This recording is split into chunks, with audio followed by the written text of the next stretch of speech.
The security alarm screamed through Target at 8:43 p.m. Sarah Mitchell stopped walking 3 feet past the sensors, a silent baby in her arms, stolen formula in her bag.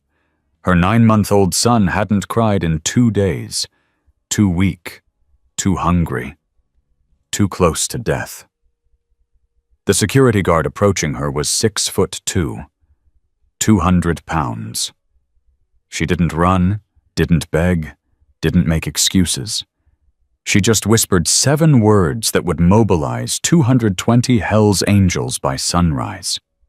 Please, just let me feed him first. What happened next shocked everyone. Subscribe and follow this story to the end. Comment your city below so I can see how far this reaches. The fluorescent lights buzzed overhead like angry insects. Sarah Mitchell didn't run. She didn't make excuses. She just stopped walking and waited for the end to come. Her 6-year-old son Tyler pressed against her leg, his small fingers gripping the fabric of her thin jacket. His lips had turned a shade of blue that no mother should ever see on her child's face. "Mama," Tyler whispered, "I'm sorry." Those 2 words shattered something inside Sarah. Her son was apologizing. Her 6-year-old boy, who hadn't eaten a real meal in 3 days, was apologizing because he thought this was somehow his fault. Derek Williams crossed the 20 feet between the security office and the store entrance in 4 long strides. 6'2", 200 pounds of muscle built over 20 years. 10 years Army Rangers. 6 years working this Target security job for $16.50 an hour. He'd seen the surveillance footage. He knew exactly what was in her bag. 2 cans of Similac formula. $44 each. Diapers, bread, peanut butter. $137 total. The woman wasn't hiding anything. The items sat visible in her reusable shopping bag, price tags still attached, practically announcing her crime to anyone who cared to look. "Ma'am?" Derek kept his voice low. "I need you to stop right there." Sarah turned to face him. Her cheeks were hollow, sunken in a way that spoke of weeks without adequate food. Dark circles painted shadows under bloodshot eyes. Her lips were cracked and bleeding. But it was the baby that made Derek's chest tighten. 9-month-old Noah made weak sounds against Sarah's shoulder. Not the vigorous crying of a healthy infant. Something quieter. Something wrong. "I know what I did." Sarah's voice cracked on every word. "I know." Derek had worked this job for 6 years. He'd caught hundreds of shoplifters. They argued, they lied, they threatened, they cried fake tears and invented elaborate stories. This woman did none of those things.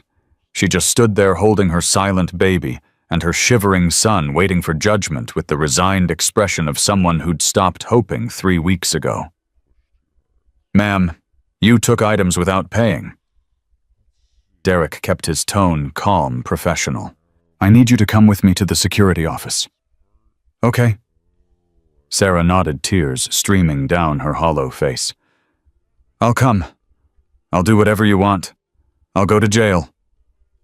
She looked down at Noah. The baby's face was scrunched up, rooting weakly for a bottle that wasn't there. His skin felt cold even through the 3 blankets wrapped around him. "Just please." Sarah's voice broke completely. "Please let me feed him first." Derek felt something shift in his chest. "He hasn't eaten since yesterday morning." Sarah continued, the words tumbling out faster now. "I ran out of formula 2 days ago. I've been giving him sugar water, but he stopped drinking that too. He's so weak. He's so weak, and I don't know what to do anymore." She looked up at Derek with eyes that held nothing but desperation. "I don't care what happens to me. Arrest me. Put me in jail. Take me away. I don't care. Just please let me feed my baby first. Please! That's all I'm asking. Just let me feed him first." Consume.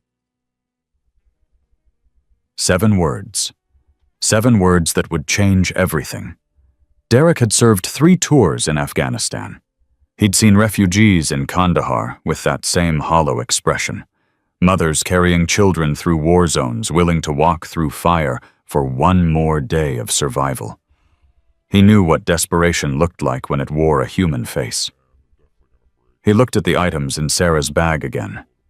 Formula, diapers, bread, peanut butter. Not electronics. Not jewelry. Not alcohol or cigarettes or anything that could be sold for cash. Survival items. Every single one. His radio crackled on his hip. "Williams, you got the situation at entrance 4. Manager's asking for status." Derek stared at Sarah. At Tyler, with his blue-tinged lips. At Noah, who was too weak to cry. "Control, this is Williams." He pressed the button on his radio. "I'm taking my 30-minute break. I'll be at Register 8. Sarah's confusion was visible through her tears. "What?" Derek knelt down, reducing his 6'2" frame to Tyler's eye level. The boy flinched backward, pressing harder against his mother's leg. "Hey, buddy." Derek's voice softened to something almost gentle. "What's your name?" Tyler didn't answer. He just stared with eyes that had seen too much for his age. "His name is Tyler." Sarah's voice shook. "He's 6. Derek looked at the boy directly. "Tyler, I'm not going to hurt your mama.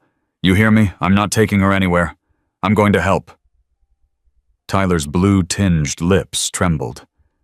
"You're not going to arrest her? No. Promise. I promise." Derek stood up and faced Sarah. Her whole body was shaking now, whether from cold or fear or exhaustion he couldn't tell. "Ma'am, you're not going to jail. Not tonight. Not ever for this." Sarah stared at him like he was speaking a foreign language. "But I stole. I took things without paying. I broke the law." "You didn't steal." Derek interrupted her gently. "You were shopping and forgot to pay. Happens all the time, right?" "I don't understand." Sarah's knees buckled slightly. She caught herself on a nearby shopping cart.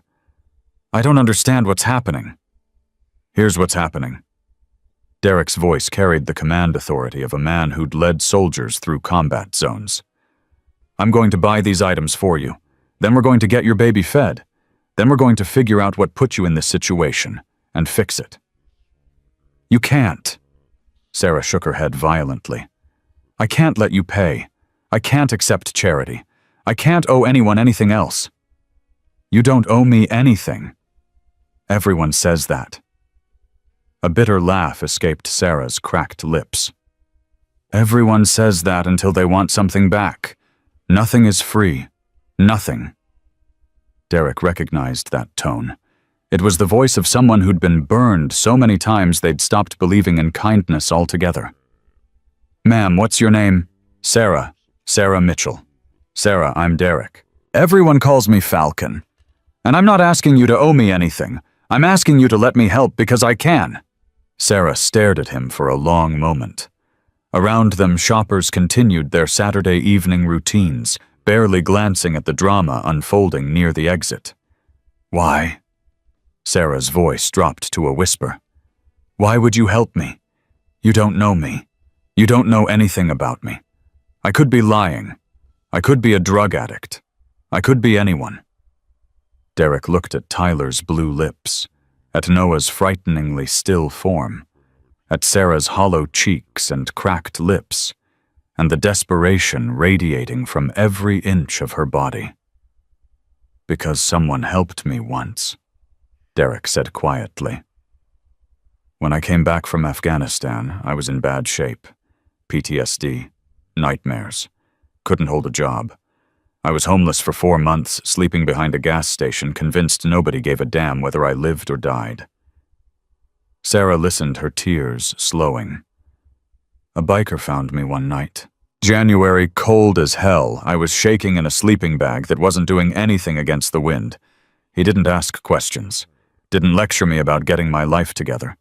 Just picked me up, put me in his truck, got me a hot meal and a warm room for the night. Derek paused, remembering. Next day, he connected me to veteran services, helped me get my VA benefits sorted, found me this job, saved my life. A biker? Sarah's brow furrowed. Hell's Angels. Milwaukee chapter. Derek smiled slightly at her surprised expression. Not what you expected, right? Most people hear Hell's Angels and think criminals. Violence, drugs. The movies got it wrong. These men took better care of me than the government ever did. Sarah swayed on her feet. Derek reached out to steady her. When's the last time you ate? Sarah's laugh was hollow. I don't know. 5 days, maybe 6. I've been giving everything to Tyler and Noah. Whatever food we had, whatever formula I could get, it went to them. 5 days. Derek's jaw tightened. Come on. We're getting you fed too. Right now. He guided Sarah toward the registers, his hand gentle on her elbow. Tyler followed, still clinging to his mother's jacket.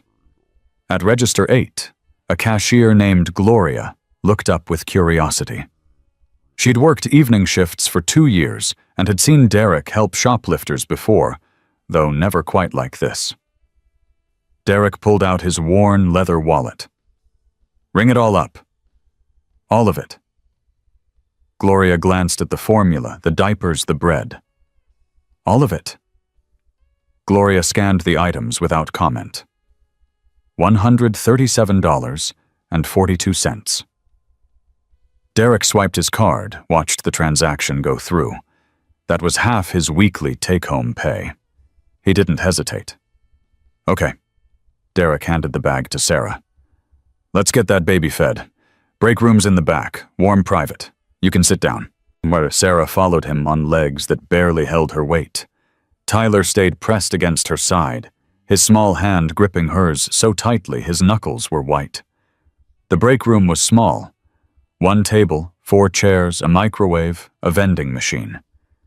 Derek helped Sarah sit down, then helped her prepare the formula because her hands were shaking too badly to hold the bottle steady.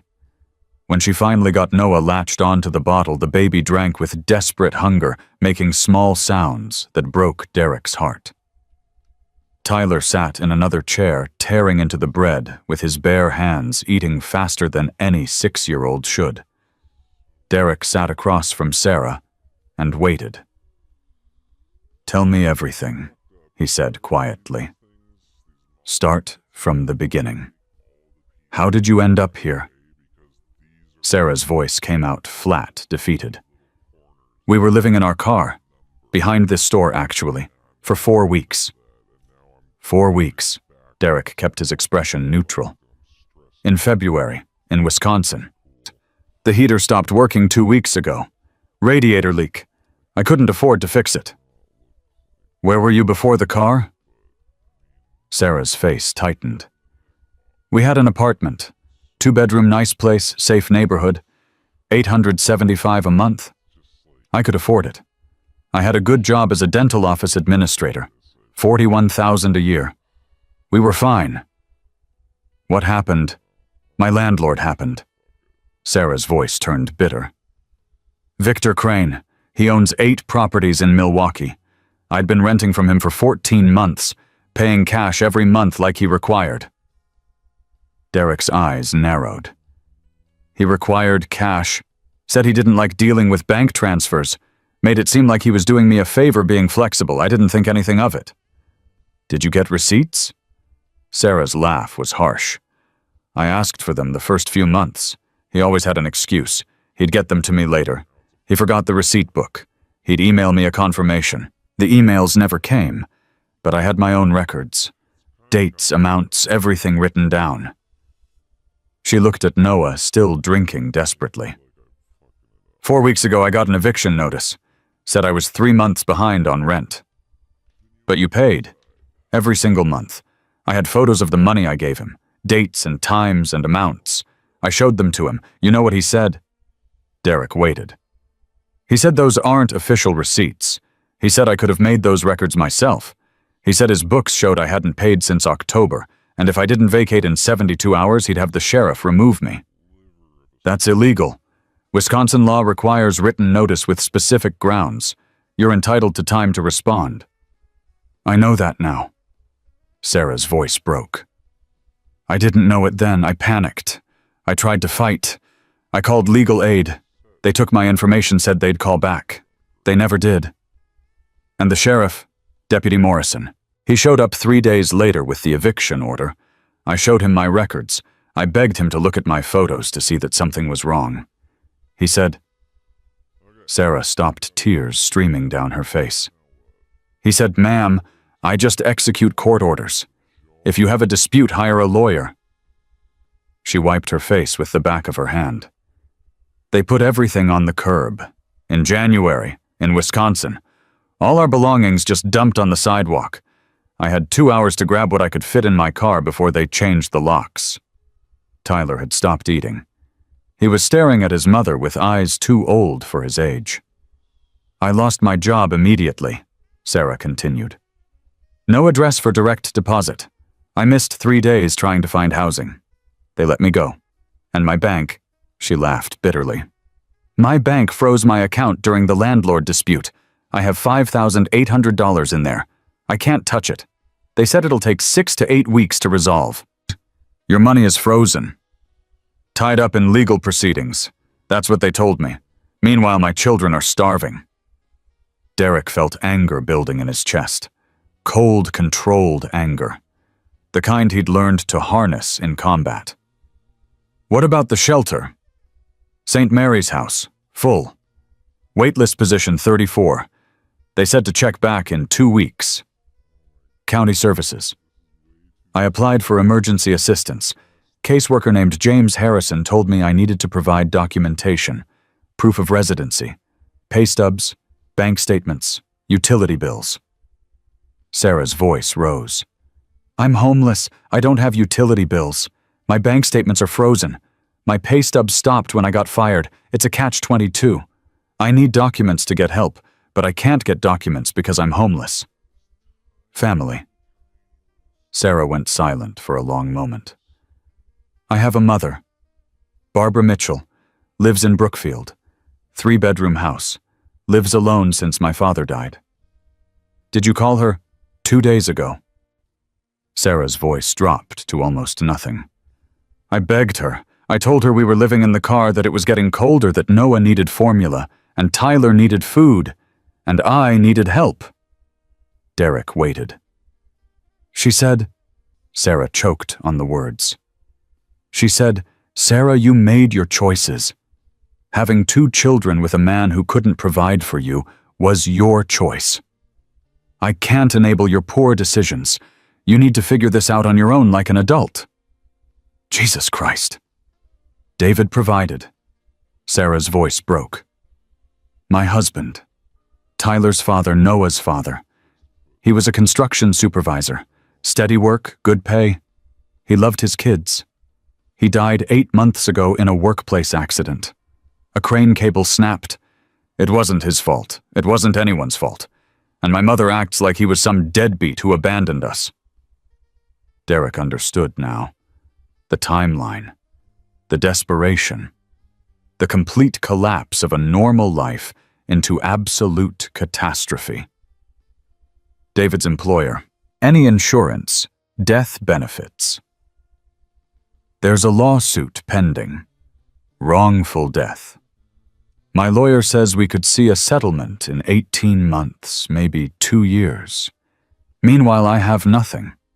The life insurance was only $20,000, which seemed like a lot until the hospital bills came, and the funeral, and the medical expenses from Tyler getting sick in November, and... She trailed off. It's all gone. Everything's gone, and I'm out of options. I tried everything. I tried the system. The system doesn't work. Derek stood up. Stay here. Feed your baby. Let Tyler eat. I need to make a phone call. Sarah looked up at him with exhausted confusion. A phone call to someone who can help. Nobody can help. I've learned that. Nobody helps people like me. We're invisible. We fall through the cracks, and nobody even notices. Derek smiled. It wasn't a happy smile. It was the smile of a man who knew something she didn't. You haven't met my brothers yet. He stepped outside the break room, pulled out his phone, and dialed a number he knew by heart. 1 ring. 2. Falcon. The voice that answered was deep, gravelly, carrying the weight of absolute authority. What's happening? Bear, it's an emergency. The voice on the other end sharpened immediately. Talk to me. I'm at the Target on Mitchell Street. I've got a mom with 2 kids. Baby's 9 months, barely responsive from dehydration. 6-year-old's got early frostbite on his fingers. She's been living in her car for 4 weeks in this cold. In February, Bear's voice tightened. Landlord fraud case. Same pattern we've seen before. Cash payments, no receipts, fake eviction. She's got nearly $6 grand frozen in a bank account she can't touch. Lost her job, shelter's full family won't help. Name, Sarah Mitchell. Landlord's name is Victor Crane. Owns multiple properties across Milwaukee. There was a pause on the other end. Derek could practically hear Bear thinking. Victor Crane, Bear said slowly. That name sounds familiar. Give me 10 minutes. I'm pulling files. Bear, it's -28 tonight with wind chill. These kids aren't going to survive another night in that car. The baby's already too weak to cry. We're past the danger zone here. Understood. Where are you exactly? Target break room, Mitchell Street location. Stay there. I'm mobilizing church right now. We'll have brothers there in 20 minutes. How many? Bear's voice went cold. All of them. Every single one. If this is what I think it is, we're about to go to war. The line went dead. Derek stood in the hallway outside the break room, processing what had just happened. Bear Wallace never used the word war lightly. The president of the Milwaukee Iron Saints MC had spent 20 years building a reputation for precision, for legal action, for systematic dismantling of corruption rather than street violence. Something about Victor Crane's name had triggered recognition. Derek walked back into the break room. Sarah was still feeding Noah, her hollow eyes fixed on her baby's face with the intensity of someone who'd almost lost everything that mattered. Tyler had finished half the loaf of bread. He sat with crumbs on his chin, his blue-tinged lips slowly returning to normal color in the warmth of the break room. Help is coming, Derek said. Sarah looked up. What kind of help? The kind that fixes things. Nobody fixes things. Sarah's voice was flat. Things just get worse until they can't get worse anymore, and then you die. Derek sat down across from her again. Sarah, I need you to listen to me very carefully. What I'm about to tell you is going to sound crazy, but I need you to trust me. Sarah's eyes narrowed with suspicion. Why should I trust you? I don't know you. You're a stranger who bought me formula. That doesn't make you trustworthy. That makes you someone who wants something. I want Victor Crane to face justice. Sarah blinked. What? Your landlord. The man who stole your home, your security deposit, your peace of mind. The man who put you and your children on the street in the middle of winter. Derek's voice hardened. I want him to pay for what he did. That's not how the world works. It's how my world works. Sarah stared at him for a long moment. Noah had finished the bottle and was making small, contented sounds against her shoulder. Who are you? Sarah asked. Really? Who are you? You're not just a security guard. The way you talk, the way you carry yourself. You're not what you seem. Derek met her eyes directly. I'm a veteran who was saved by people most folks are afraid of. Now I pay that forward whenever I can. And right now, that means helping you. And these brothers you mentioned, they'll be here in 15 minutes, maybe less. Sarah's confusion was visible. Brothers, what does that mean? Before Derek could answer, his phone buzzed. A text from Bear. Circuit found something. Crane's dirty. Pattern fraud across 8 properties. At least 31 illegal evictions in 4 years. Same playbook every time. Single mothers, cash payments, missing receipts. We've got him. Derek looked up from his phone. Sarah, I need to ask you a question, and I need you to answer honestly. Okay. Did Victor Crane ever mention life insurance? Sarah's face twisted in confusion. Life insurance, no. Why would he ask about life insurance? Derek's jaw tightened. No reason, he said. Just covering all bases. But something cold had settled in his stomach. Bear wouldn't have mobilized the entire chapter for a simple fraud case. Something bigger was happening. Something darker. Whatever Circuit had found, it was worse than illegal evictions. Derek heard it before he saw it. A deep rumble in the distance growing louder. The sound of engines, dozens of them approaching like thunder rolling across the frozen Milwaukee night. Tyler's head snapped up. What's that noise? Sarah's eyes widened. That sounds like motorcycles. Derek smiled. That's your help arriving. Through the break room's small window, Sarah watched as the first Harley-Davidson pulled into the Target parking lot. Then another. Then 5 more. Then a wave of chrome and leather and roaring engines that filled the parking lot like an invading army. By the time the last bike parked, Sarah counted 67 motorcycles in careful formation. Men and women dismounted in coordinated movements, leather vests, chapter patches, some gray-haired and grizzled, some young and built like fighters, all of them moving with the disciplined purpose of soldiers. Oh my God, Sarah pressed back in her chair. Oh my God, those are Hell's Angels. Iron Saints, Derek corrected. Milwaukee chapter, and they're here to help. Help? Sarah's voice rose in panic. They're here to help. Those are bikers. Those are the men and women who saved my life. Derek's voice was calm but firm. They're electricians and nurses and teachers and lawyers.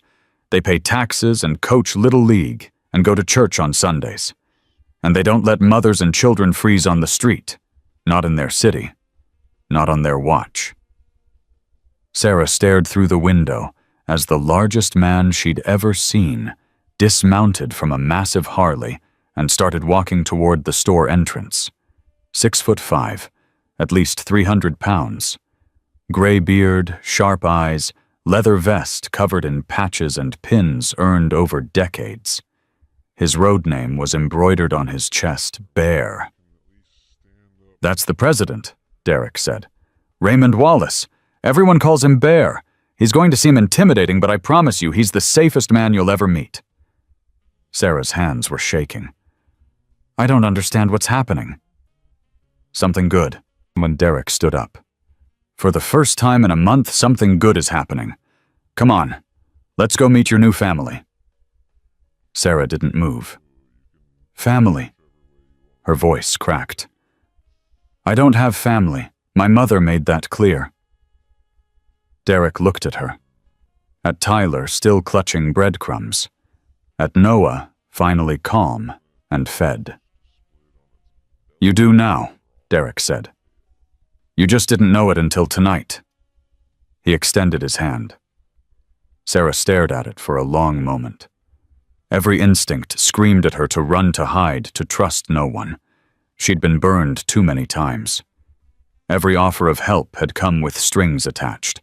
Every kindness had been a trap. But her children were starving. Her baby had almost died. She was out of options. Sarah took Derek's hand and stood up. Okay, she whispered. Show me.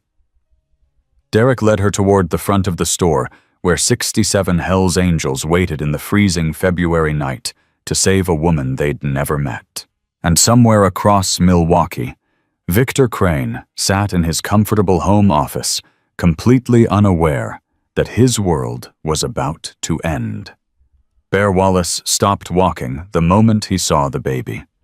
67 bikers stood behind him in the frozen parking lot engines, still ticking as they cooled breath forming clouds in the -28-degree air. But Bear's eyes were fixed on the small bundle in Sarah's arms. "How old?" Bear's voice was soft, dangerously soft. 9 months. Sarah clutched Noah tighter against her chest. "His name is Noah." Bear knelt down, 300 pounds of muscle and leather reducing itself to eye level with little Tyler, who pressed harder against his mother's leg. "And you must be the big brother." Tyler nodded without speaking. His lips were still tinged with blue. "What's your name, son?" "Tyler." The word came out as barely a whisper. "Tyler, I'm going to tell you something important, and I need you to remember it." Bear's gravelly voice softened to something almost musical. "Nobody is ever going to hurt your mama again. You understand, nobody? Not while I'm breathing." Tyler's eyes filled with tears. "Promise. I promise on my life." Bear stood and faced Sarah directly. She flinched backward, overwhelmed by his sheer size, by the patches on his vest, by the 67 strangers who'd appeared from nowhere to stand in a frozen parking lot for a woman they'd never met. "Mrs. Mitchell, my name is Raymond Wallace. Everyone calls me Bear." He extended a massive hand.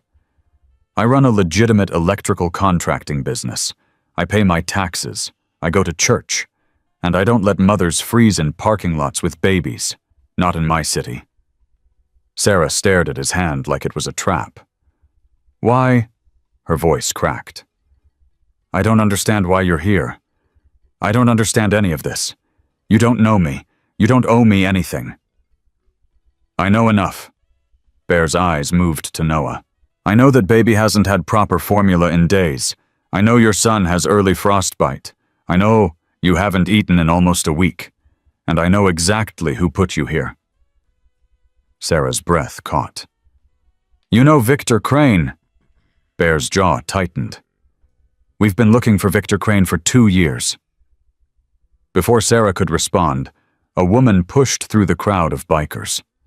45 years old, dark hair pulled back in a practical ponytail leather vest over what looked like medical scrubs. "I'm Rosa." She didn't waste time with pleasantries. "Everyone calls me Angel. I'm a pediatric nurse practitioner.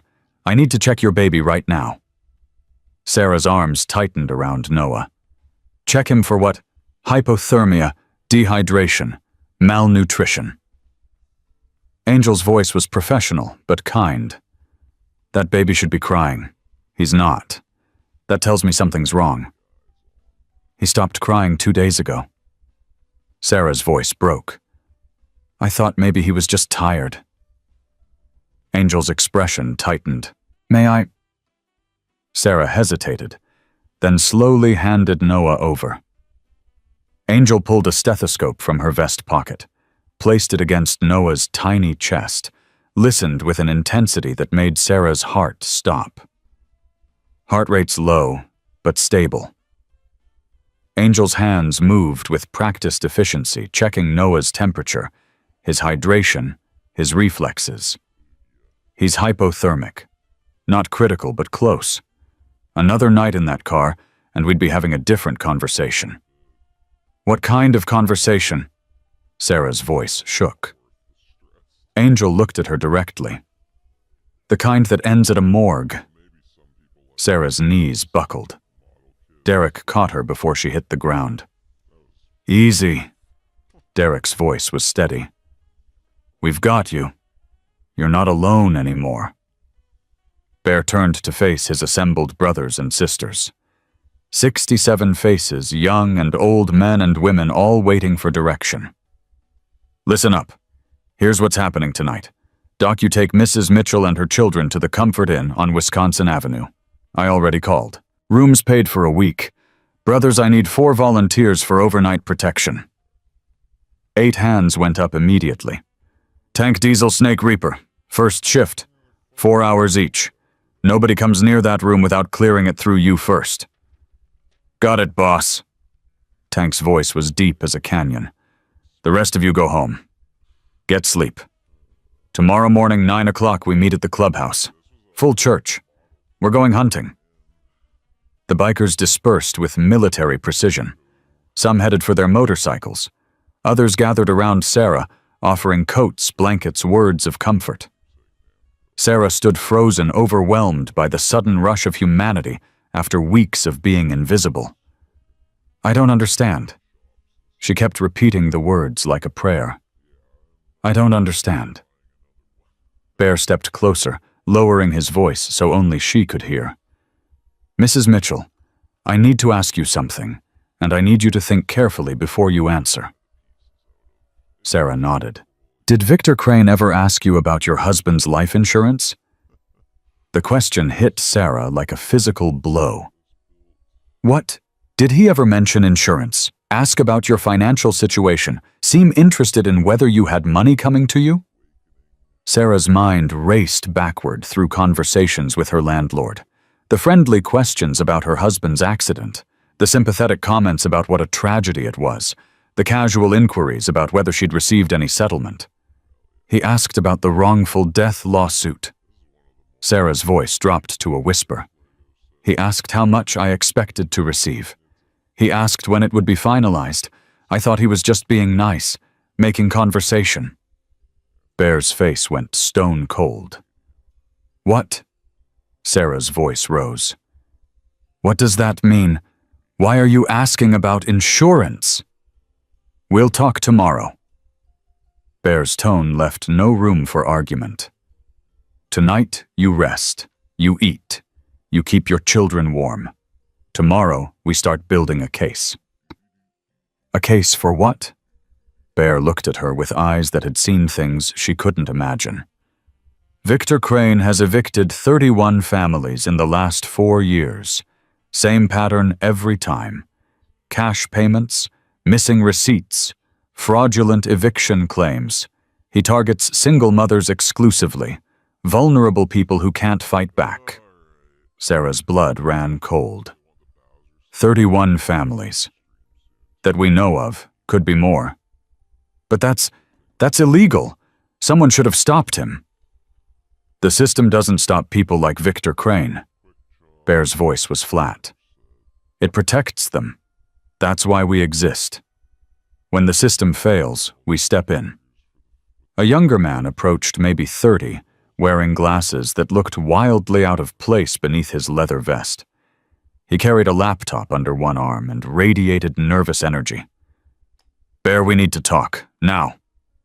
What did you find, Circuit? The young man glanced at Sarah, then back at Bear. Not here. Bear nodded. Mrs. Mitchell, this is Danny Park. Everyone calls him Circuit. He's our research specialist. Research specialist? Sarah frowned. What does that mean? Circuit smiled awkwardly. It means I find things that people try to hide. Go with Angel, Bear told Sarah. We'll come by the hotel in the morning. Get some sleep. Your boys need you rested. Angel gently took Sarah's arm. Come on, hun. I've got the truck warmed up. We'll get you and the babies somewhere safe. Sarah let herself be led toward a pickup truck at the edge of the parking lot. Tyler clung to her hand. Noah slept against her shoulder, finally warm, finally fed. At the truck door, Sarah stopped and turned back. Bear. The massive biker looked up. Thank you. Her voice cracked. I don't know why you're doing this. I don't understand any of it, but thank you. Bear nodded once. Save your thanks. We haven't done anything yet. Sarah climbed into the truck. Angel started the engine and pulled out of the parking lot, passing rows of motorcycles and bikers dispersing into the frozen night. When the truck was gone, Bear turned to Circuit. Talk. Circuit opened his laptop right there in the parking lot, fingers flying across keys despite the cold. Victor Crane's financial records are a mess, but I found something that doesn't make sense. 2 years ago, he took out a life insurance policy on a tenant named Carla Simmons. Bear's eyes narrowed. A life insurance policy on a tenant. $200,000. Victor Crane was the sole beneficiary. That's not legal. You can't insure someone without their consent. Apparently, Victor Crane found a way. Carla Simmons died 6 weeks after the policy was issued. The words hung in the frozen air. Died how? Bear's voice was barely above a whisper. Officially, complications from pneumonia. She was found in her apartment after neighbors reported a smell. And unofficially, Circuit's face was grim. The apartment had been reported to the city for heating violations 3 times. Crane refused to fix the furnace. It was January. Carla Simmons froze to death in an apartment owned by a man who had 200,000 reasons to want her dead. Bear stood absolutely still. Tell me there's more. There's more. Circuit pulled up another screen. I found emails between Crane and his lawyer from 3 months ago. Subject line Mitchell Insurance Inquiry. He was researching whether he could take out a policy on Sarah Mitchell. Sarah has a wrongful death lawsuit pending. She's expecting a settlement, which means she has insurable value. Circuit's voice dropped. Bear, I think Crane targets single mothers because they're vulnerable.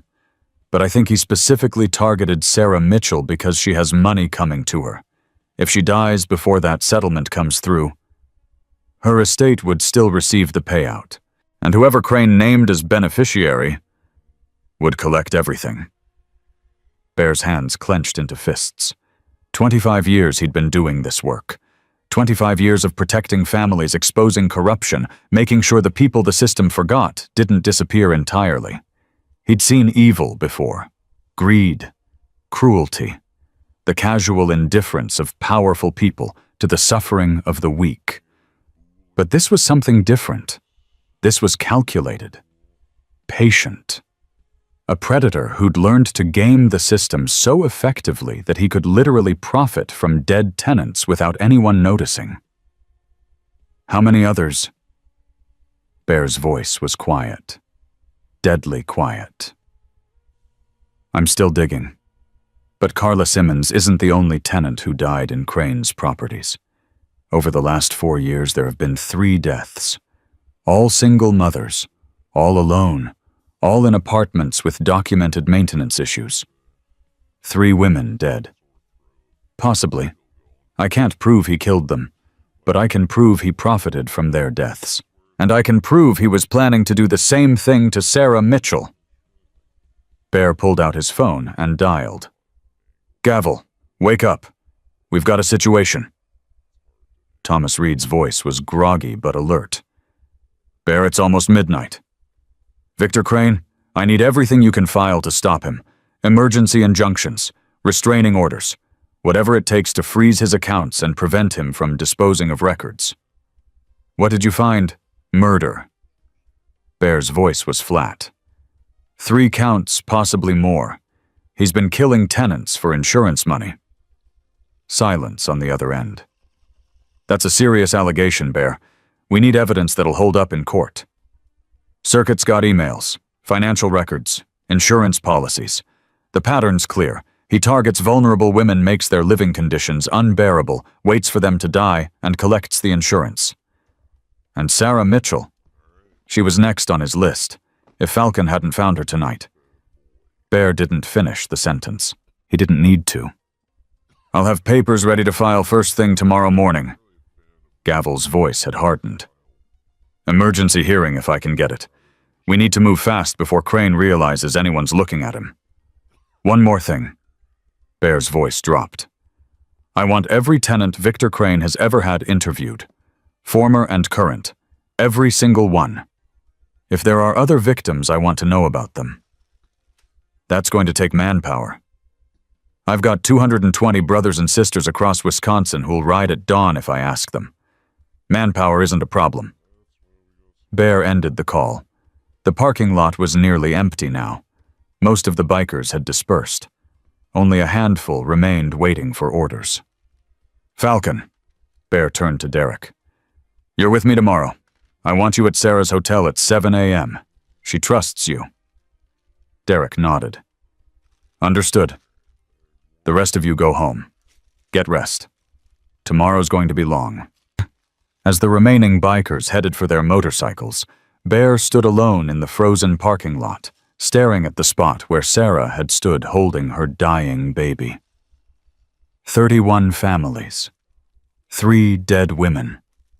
One man who'd built a fortune on the bodies of people nobody cared about. Tomorrow, that man's world would start to crumble. And Bear intended to make sure every single piece of it came crashing down. At the Comfort Inn, Sarah sat on the edge of a real bed for the first time in 4 weeks. The heater hummed quietly. The room was warm. Tyler was already asleep on the second bed, his breathing deep and even, his color returning to normal. Noah slept in the portable crib that Angel had somehow produced from nowhere, his small chest rising and falling in steady rhythm. Angel sat in the room's single chair, watching Sarah with professional concern. "You need to eat." "I'm not hungry." "I didn't ask if you were hungry. I said you need to eat." Angel handed her a protein bar and a bottle of orange juice. "Small bites. Slow. Your body isn't used to food right now." Sarah took the bar and stared at it. "I can't believe this is happening." "Which part?" "Any of it. All of it." Sarah's voice cracked. 3 hours ago, I was stealing formula because my baby was dying. Now I'm in a hotel room with a biker gang standing guard outside and a nurse telling me I need to eat. "We're not a gang." Angel's voice was gentle but firm. "We're a family. There's a difference. Bikers are criminals. Everyone knows that. Everyone knows wrong." Angel leaned forward. 20 years ago, my daughter was in an abusive relationship. Husband beat her so bad she lost her hearing in one ear. Police wouldn't help. Courts wouldn't help. Restraining order was just a piece of paper. Sarah looked up. Bear found her in a shelter. He didn't know her, didn't owe her anything. Just heard her story and decided to help. Angel's eyes glistened. His brothers showed up at that husband's workplace. Didn't touch him, didn't threaten him. Just stood there watching, letting him know that people were paying attention. What happened? Husband moved to another state. Never bothered my daughter again. She's married now. 3 kids, happy. Angel smiled. That's what we do. We make sure people who think they're invisible get seen. We make sure people who prey on the weak know they're being watched. Sarah bit into the protein bar. It tasted like cardboard, but she forced herself to chew. "Victor Crane," she said quietly. Bear seemed to know his name, like he'd heard it before. Angel's face tightened. "Crane's been on our radar for a while. We knew he was dirty, but we couldn't prove it. We couldn't find enough victims willing to talk." "Why not? Same reason you didn't go to the police. Same reason you didn't hire a lawyer. Same reason you ended up living in your car." Angel's voice hardened. "The system doesn't help people like you. It helps people like Victor Crane. Rich people. Connected people. People who know how to work the rules." Sarah felt tears streaming down her face. "Then how is this going to be any different? How is showing up with motorcycles going to change anything?" Angel reached across and took Sarah's hand. "Because we don't play by the rules. We find the truth. We document it. We make it impossible to ignore. And then we make sure the right people see it." She squeezed Sarah's hand. "Victor Crane thinks he's untouchable. By tomorrow night, he's going to realize he's not." Outside the hotel room, 4 bikers stood watch in the frozen parking lot. Tank 58 years old, ex-Marine, 6'4", 260 pounds, scanned every car that entered the lot. Diesel 45, former trucker, built like a refrigerator, watched the hotel entrance. Snake 39 tattoos covering both arms, eyes constantly moving. Reaper, 62, oldest member of the chapter, gray beard to his chest. Hands that could crush a man's skull stood nearest to the door of room 127. None of them complained about the cold. None of them asked why they were protecting a woman they'd never met. They simply stood guard, because that's what brothers did. At 3:17 a.m., Reaper's phone buzzed. A text from Circuit. Found another one. Former tenant named Patricia Holmes, evicted November 2022. Died January 2023. Crane held a life insurance policy on her too. That's 4 confirmed victims now. Maybe more. Reaper read the message, then looked at the door of room 127. Somewhere behind that door, a mother and her 2 children were finally sleeping in safety. They had no idea how close they'd come to being victim number 5. And Victor Crane had no idea that the Brotherhood had already begun to circle. At 6:47 a.m., Sarah woke to the sound of knocking. She jerked upright in bed, heart-pounding, old reflexes, screaming danger. Then she remembered where she was. Hotel room. Warm. Safe. Mrs. Mitchell. Derek's voice came through the door. It's Falcon. I brought breakfast. Sarah climbed out of bed on shaking legs and opened the door. Derek stood in the hallway holding 2 bags of takeout and a carrier of coffee cups. Behind him, Angel was already approaching with a warm smile. Morning, hon. How'd you sleep? I don't know. Sarah stepped back to let them in. Better than I have in weeks. I kept waking up because I wasn't shivering. Derek set the food on the small table. Pancakes for Tyler. Oatmeal for you. Nothing too heavy yet. Tyler stirred in his bed, rubbing his eyes. When he saw Derek, he smiled. Actually smiled for the first time in weeks. Falcon. Hey, buddy. Derek knelt beside the bed. How are those fingers feeling? Tyler held up his hands. The blue tinge was gone. They don't hurt anymore. Good. That means the warming worked. Derek ruffled the boy's hair. Breakfast is on the table. Pancakes. Tyler scrambled out of bed and attacked the food with enthusiasm. Sarah watched her son eat, tears streaming silently down her face. Mrs. Mitchell. Derek's voice was gentle. Bear's going to be here in an hour. He needs to talk to you about what happens next. But first I need you to eat something. What happens next? Sarah's voice shook. What does that mean? It means we build a case. Derek sat down across from her. Everything Victor Crane did to you, we document it. Every lie, every stolen payment, every violation of your rights. And then we make sure he pays for all of it. How I don't have money for lawyers. I don't have proof. It's my word against his. You're not alone anymore. Derek's eyes were steady. You've got 220 brothers and sisters who are going to make sure your word is heard. And as for lawyers, he smiled slightly. Wait until you meet Gavel. At 8:15 a.m., Bear arrived at the hotel with 3 other men. Gavel, 57, silver-haired, wearing a suit beneath his leather vest, carrying a briefcase that looked completely out of place. Circuit, still clutching his laptop, eyes red from a night of no sleep. And a 4th man Sarah hadn't seen before. Tall, thin, intense eyes behind wire-rimmed glasses. Mrs. Mitchell. Bear's voice was formal. This is Thomas Reed. Everyone calls him Gavel. He's an attorney. 28 years practicing tenant law and criminal defense. Gavel stepped forward and shook Sarah's hand. Mrs. Mitchell, I've reviewed what Circuit found overnight. I believe we have grounds for multiple civil and criminal complaints against Victor Crane. With your permission, I'd like to file emergency motions this morning. Motions for what? To unfreeze your bank account immediately. to obtain a restraining order preventing Crane from destroying evidence, and to begin formal investigation into his rental practices across all 8 of his properties. Sarah's head spun. This is happening so fast. It has to happen fast. Gavel's voice was serious.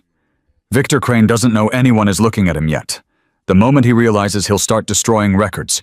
We need to move before he has that chance. But I don't have any proof. I told you I don't have receipts. You have something better. Circuit spoke up for the first time. You have testimony.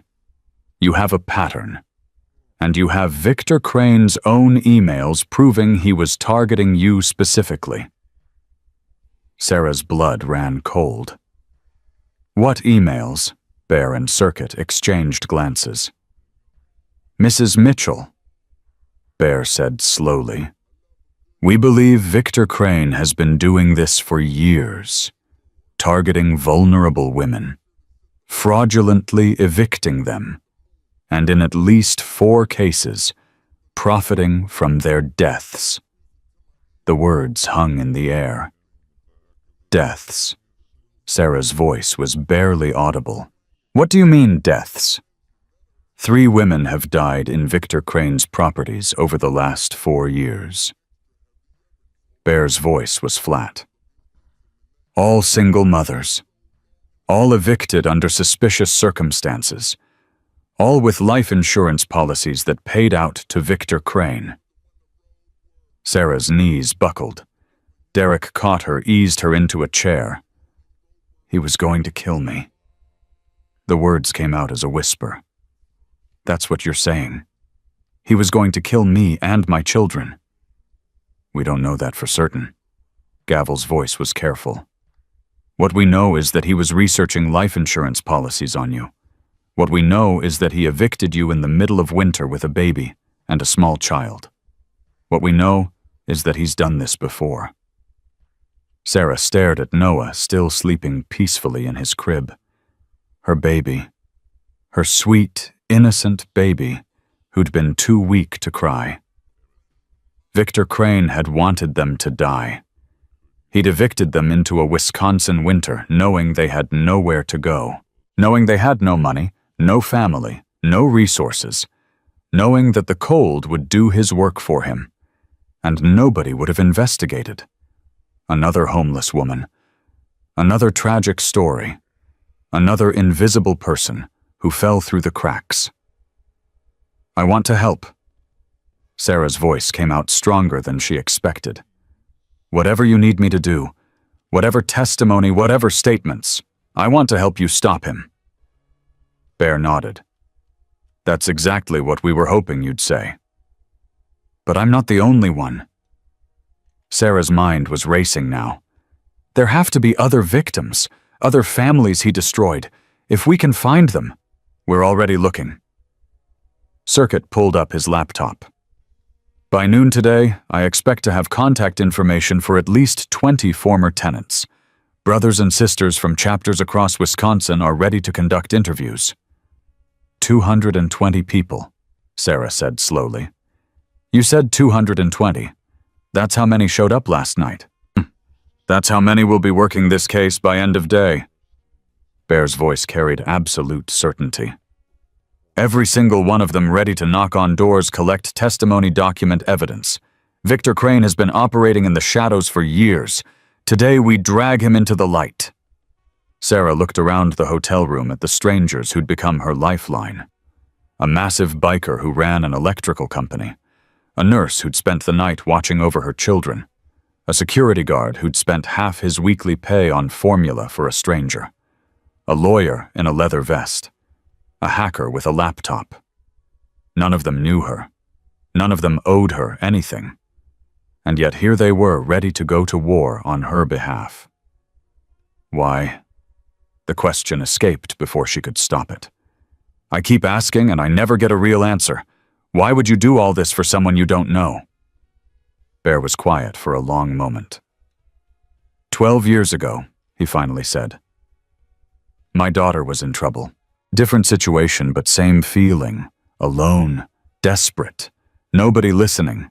The system that was supposed to protect her kept failing her. Sarah listened. A group of strangers showed up. People she didn't know. People who didn't owe her anything. They helped because they could. Because someone had to. Because that's what decent human beings do when they see someone drowning. He looked at Sarah directly. My daughter is alive today because of those strangers. I made a promise to myself. Every chance I get, I pay that forward. That's why the chapter exists. That's why 220 brothers and sisters are ready to ride. Because somebody has to. And because we can. Sarah wiped her eyes. Okay, she said quietly. Tell me what you need me to do. Gavel opened his briefcase. First, I need you to sign this authorization form. It allows me to represent you legally. Sarah signed. Second, I need you to write down everything you remember about your interactions with Victor Crane. Every conversation, every payment, every request you made for receipts. Sarah nodded. Third, Gavel paused. This is the hard part. I need you to testify. In court, if necessary. On camera, if needed. Your face, your story, your voice. Victor Crane has gotten away with this for years because his victims were too afraid to speak. I need you to not be afraid. Sarah looked at Tyler eating pancakes at the table. At Noah, sleeping in his crib. 4 weeks ago, she'd been a normal mother with a normal life. A husband who loved her. A job that paid the bills.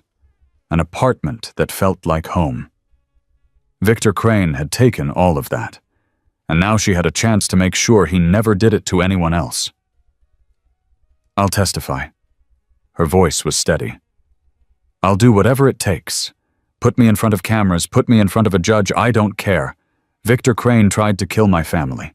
I'm not going to be quiet about it. Bear smiled. It was the first real smile she'd seen on his face. That's what I was hoping you'd say. He turned to Circuit. Call the chapters. Tell them we're moving today. Circuit was already dialing. And Gavel. Bear looked at the attorney. How fast can you get that emergency hearing? I made some calls this morning. Judge Morrison agreed to see us at 2 p.m. today. Gavel snapped his briefcase closed. We have 4 hours to prepare. 4 hours. 4 hours until Victor Crane's world started crumbling. Sarah looked out the hotel window at the frozen Milwaukee morning. Somewhere across the city, a man who'd destroyed 31 families was going about his business completely unaware that an army was coming for him. He had no idea what was about to happen. But by nightfall, he would. The rumble started at 1:47 p.m.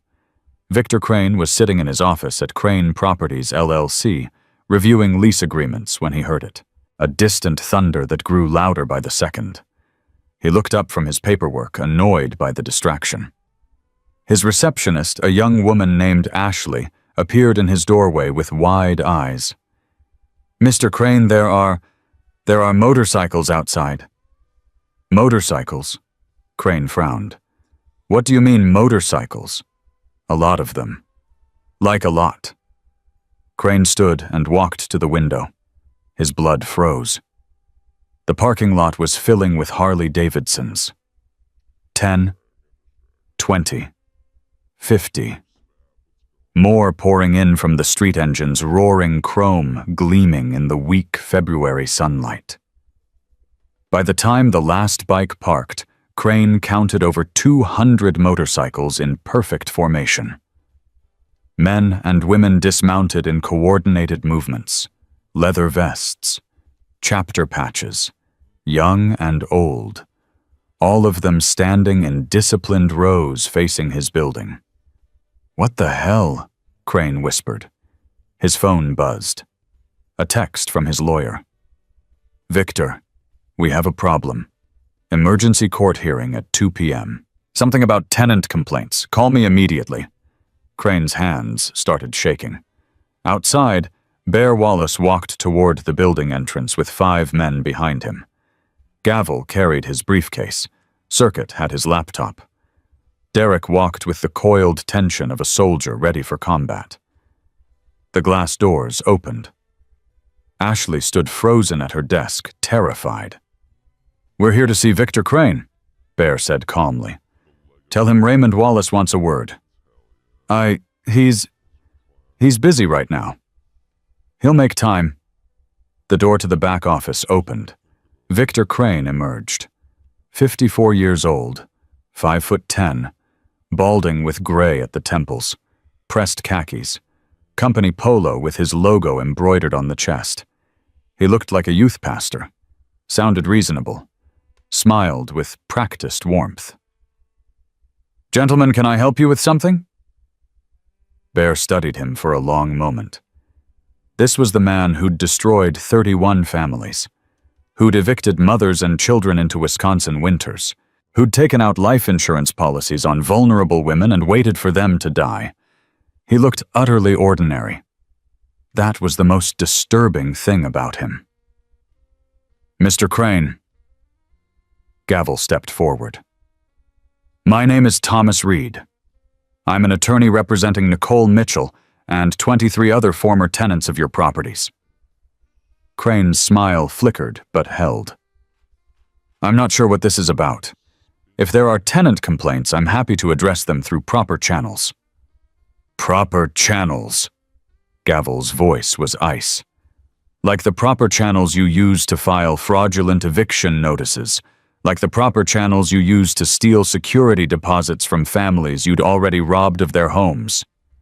"I don't know what you're talking about. Let me refresh your memory."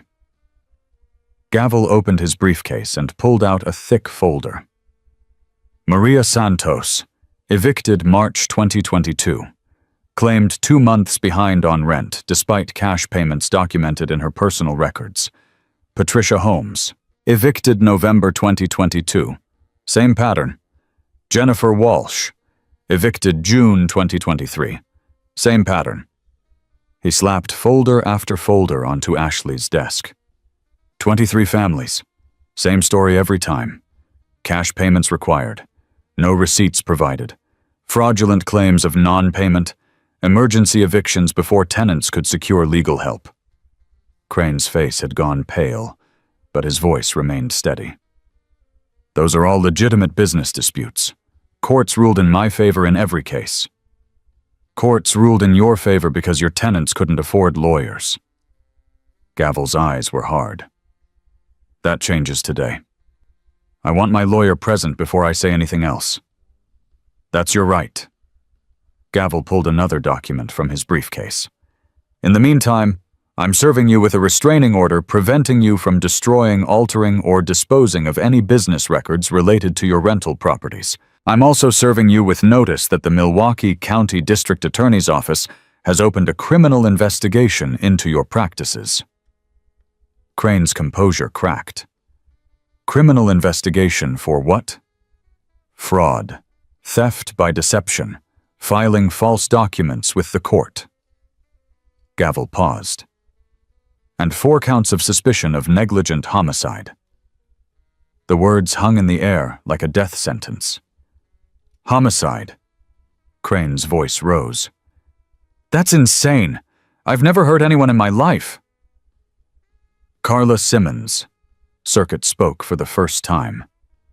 "Died January 2021 in one of your properties. You held a life insurance policy on her worth $200,000. Crane's face went white. "Patricia Holmes. Died January 2023. Another policy. $175,000. Those were legitimate insurance products. There's nothing illegal about Margaret Chen. Died November 2023. $150,000. I didn't kill anyone." Crane's voice cracked. "Those women died of natural causes. Pneumonia, heart failure. I had nothing to do with their deaths." They died in apartments you owned. Bear's voice was quiet. Deadly quiet. Apartments with documented heating violations. Apartments you refused to repair despite multiple complaints. In the middle of Wisconsin winters. That's not murder. That's exactly what the DA is going to determine. Crane backed up until he hit his office door. I want my lawyer, right now. I'm not saying another word.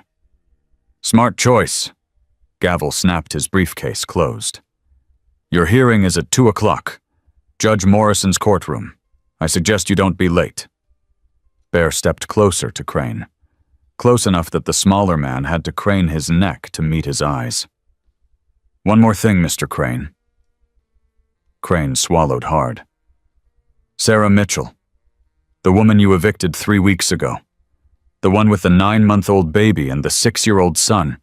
The one you left to freeze in a parking lot. I don't know what you're talking about. Yes, you do. Bear's voice dropped to barely a whisper. You researched life insurance policies on her. You knew about her wrongful death lawsuit. You knew she had money coming to her, and you put her and her children on the street in February because you were betting on the cold to do your work for you. That's ridiculous. I would never. Sarah Mitchell is alive. Bear cut him off. Her children are alive, and she's going to testify against you in open court. Every lie you told her, every payment you stole, every law you broke. She's going to tell the world exactly what kind of man you are. Crane's hands were shaking visibly now. You're going to prison, Mr. Crane. That's not a threat. That's a promise. The only question is how long. Bear turned and walked out of the office. His brothers followed. Outside, 220 bikers stood in silent formation, watching as Bear emerged from the building. It's done, Bear said simply. Courthouse, 2 o'clock. Everyone. The formation dispersed with military precision. Victor Crane watched from his office window as 200 motorcycles roared to life and pulled out of his parking lot in coordinated waves. His phone was ringing. His lawyer. His accountant. Numbers he didn't recognize. His world was collapsing, and there was nothing he could do to stop it. At 2:03 p.m., Judge Patricia Morrison called her courtroom to order. The gallery was packed, standing room only. Leather vests filled every available seat. More bikers lined the walls, silent and watchful. Sarah Mitchell sat at the plaintiff's table with Gavel. Tyler was with Angel at the hotel. Noah was being watched by 3 brothers who'd volunteered for babysitting duty. Victor Crane sat at the defendant's table with his attorney, a nervous-looking man named Peterson, who kept glancing at the crowd of bikers like he expected violence at any moment. Mr. Reed. Judge Morrison looked at Gavel. I understand you've filed emergency motions on behalf of multiple plaintiffs. Please proceed. Gavel stood. Your Honor, I represent Sarah Mitchell and 23 other former tenants of properties owned by Victor Crane and Crane Properties, LLC. We are seeking immediate relief on multiple grounds. He outlined the case systematically, the pattern of cash-only payments, the missing receipts, the fraudulent eviction claims, the stolen security deposits.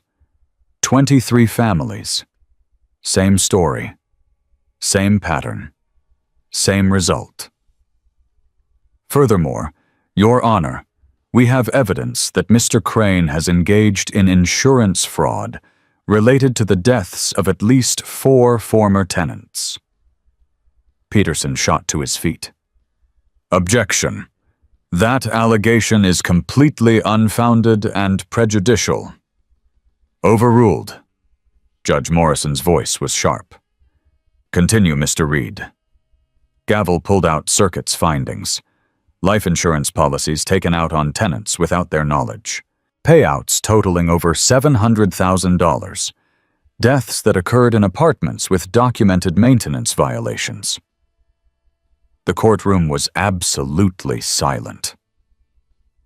Your Honor, we are requesting that the court freeze all assets belonging to Victor Crane and Crane Properties, LLC, pending criminal investigation. We are requesting that Sarah Mitchell's bank account be immediately unfrozen, and we are requesting a restraining order preventing Mr. Crane from contacting any former or current tenant. Judge Morrison studied the documents Gavel had submitted. Mr. Peterson, does your client wish to respond? Peterson stood slowly. Your Honor, my client categorically denies all allegations. The evictions in question were all conducted legally and with proper court authorization. The insurance policies were legitimate business products. My client has committed no crimes. Then why, Judge Morrison said coldly, does the documentation before me show two completely different sets of financial records for Crane Properties, LLC? Peterson's face went pale. I'm not aware of any. Mr. Reed submitted evidence showing that Mr. Crane maintained dual accounting systems, one showing payments received from tenants, one showing non-payment for the same periods. The judge looked at Crane directly. Care to explain that Mr. Crane's mouth opened, closed, opened again. I invoke my Fifth Amendment right against self-incrimination. The gallery erupted in murmurs. Judge Morrison banged her gavel. Order! She looked at the documents again. Based on the evidence presented, I'm granting the plaintiff's emergency motions. All assets of Victor Crane and Crane Properties, LLC are hereby frozen pending investigation. Sarah Mitchell's bank account is ordered unfrozen immediately. A restraining order is issued preventing Mr. Crane from contacting any former or current tenant. Sarah's hands started shaking. Furthermore, Judge Morrison's voice hardened. I'm referring this matter to the District Attorney's Office for criminal investigation. Mr. Crane, I strongly suggest you retain criminal defense counsel. You're going to need it. The gavel came down. Court is adjourned. The gallery erupted, bikers cheering, Sarah crying, Gavel shaking hands with brothers who'd crowded around to congratulate him. Crane sat frozen at the defendant's table, staring at nothing. His attorney was already packing his briefcase. Victor, I can't represent you on criminal charges. You need to find someone else. What? Crane's voice cracked. You're abandoning me. This is beyond my expertise. And frankly, Peterson looked at the crowd of bikers filing out of the courtroom. I don't want to be anywhere near this case. He walked out without looking back. Crane sat alone at the defendant's table, surrounded by enemies, his empire crumbling around him. Bear approached Sarah in the hallway outside the courtroom. How do you feel? Sarah wiped her eyes. Like I'm dreaming. Like I'm going to wake up in that freezing car and none of this will be real. It's real. Bear put a massive hand on her shoulder. Your money's unfrozen. You can access it right now. And this is just the beginning. The beginning of what? Justice. Bear's voice carried absolute certainty. Victor Crane is going down, not just for what he did to you, for all of it. Every family he destroyed, every woman who died in his properties, everything. Sarah looked at the crowd of bikers filling the courthouse hallway. Men and women she'd never met who'd dropped everything to stand with her. I still don't understand, she whispered. Why me, out of everyone in the world? Why did you choose to help me? Derek appeared beside her. Because I was working that night. His voice was quiet. Because you walked past those security sensors with a dying baby in your arms and asked me to let you feed him before I arrested you. Because you didn't try to run or lie or make excuses. You just accepted that the world was going to crush you one more time. He met her eyes. I've seen that look before. In Kandahar, in the eyes of mothers who'd lost everything. And I made a choice 12 years ago that I'd never walk past that look again. Sarah started crying. Not the desperate, hopeless tears of the past month. Something different. relief, gratitude, the overwhelming sensation of being seen after weeks of invisibility. Come on. Angel appeared with a warm smile. Let's get you back to the hotel. Your boys are waiting. As they walked out of the courthouse, Sarah's phone buzzed. A notification from her bank. Account status active. Available balance, $5, $800. She stared at the screen for a long moment. 3 weeks ago, that money had been frozen while her children starved. 3 weeks ago, she'd been invisible, voiceless, powerless. Now she had her money back. She had an army behind her. She had a chance. Mrs. Mitchell? Gavel caught up with her on the courthouse steps. One more thing. Sarah turned. The other victims. The families Crane destroyed over the years. Several of them have agreed to join the lawsuit. We're building a class action case. If successful, it could result in millions of dollars in damages. Millions. Crane's properties are worth a combined $4.2 million. His insurance fraud payouts totaled over $700,000. Add punitive damages for systematic fraud. Gavel smiled slightly. Let's just say there's a lot of money that should have gone to his victims. Sarah's head spun. I don't care about money. I know. Gavel's voice softened. But those other families do. The ones who lost their homes, their savings, their security, they deserve compensation. And you're making that possible by being willing to testify. Sarah looked at the crowd of bikers loading onto their motorcycles. I didn't do anything. You're the ones who found the evidence. You're the ones who filed the lawsuits. You survived. Bear's voice cut through her protest. You kept your children alive through hell. And when we asked you to stand up and fight, you said yes. Don't underestimate what that means. He climbed onto his Harley. Get some rest. Tomorrow we start interviewing the other victims. We've got a lot of work ahead. The engines roared to life. Sarah watched as 220 motorcycles pulled out of the courthouse parking lot in coordinated formation, heading back to their lives, their jobs, their families. Tomorrow, they'd be back. And the day after. And every day until Victor Crane faced justice for everything he'd done. At 6:15 p.m., Victor Crane was arrested at his home. He'd spent the hours since the court hearing desperately calling everyone he knew. Lawyers, business partners, city officials he'd donated to over the years. No one would take his calls. When the police arrived, he was sitting in his living room staring at the wall.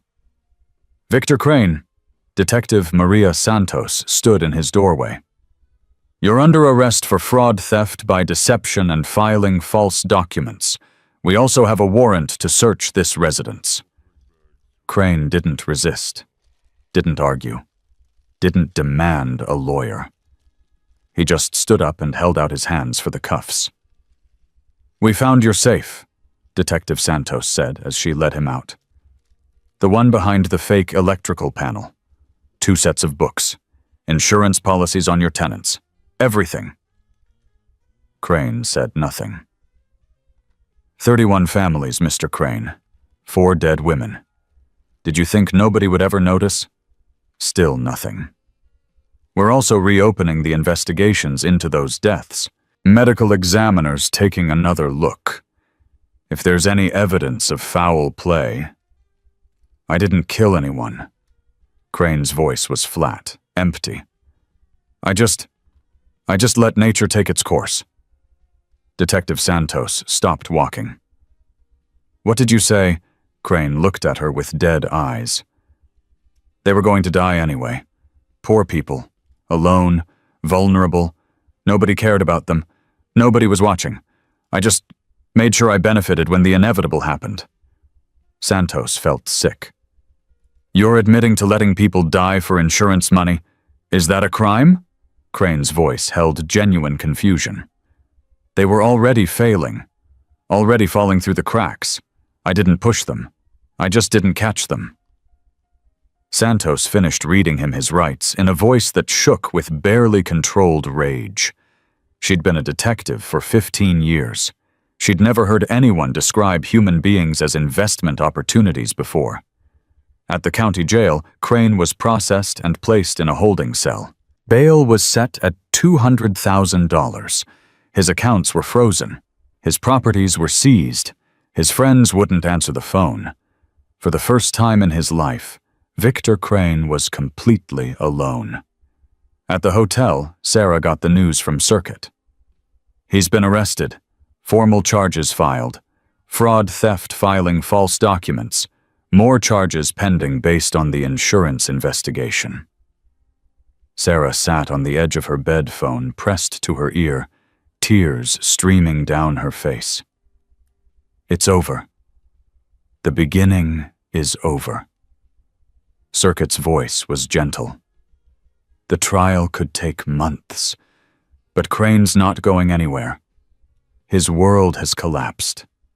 He's finished. Sarah looked at Tyler, sleeping peacefully on the other bed. At Noah, finally gaining weight again, starting to cry like a healthy baby should.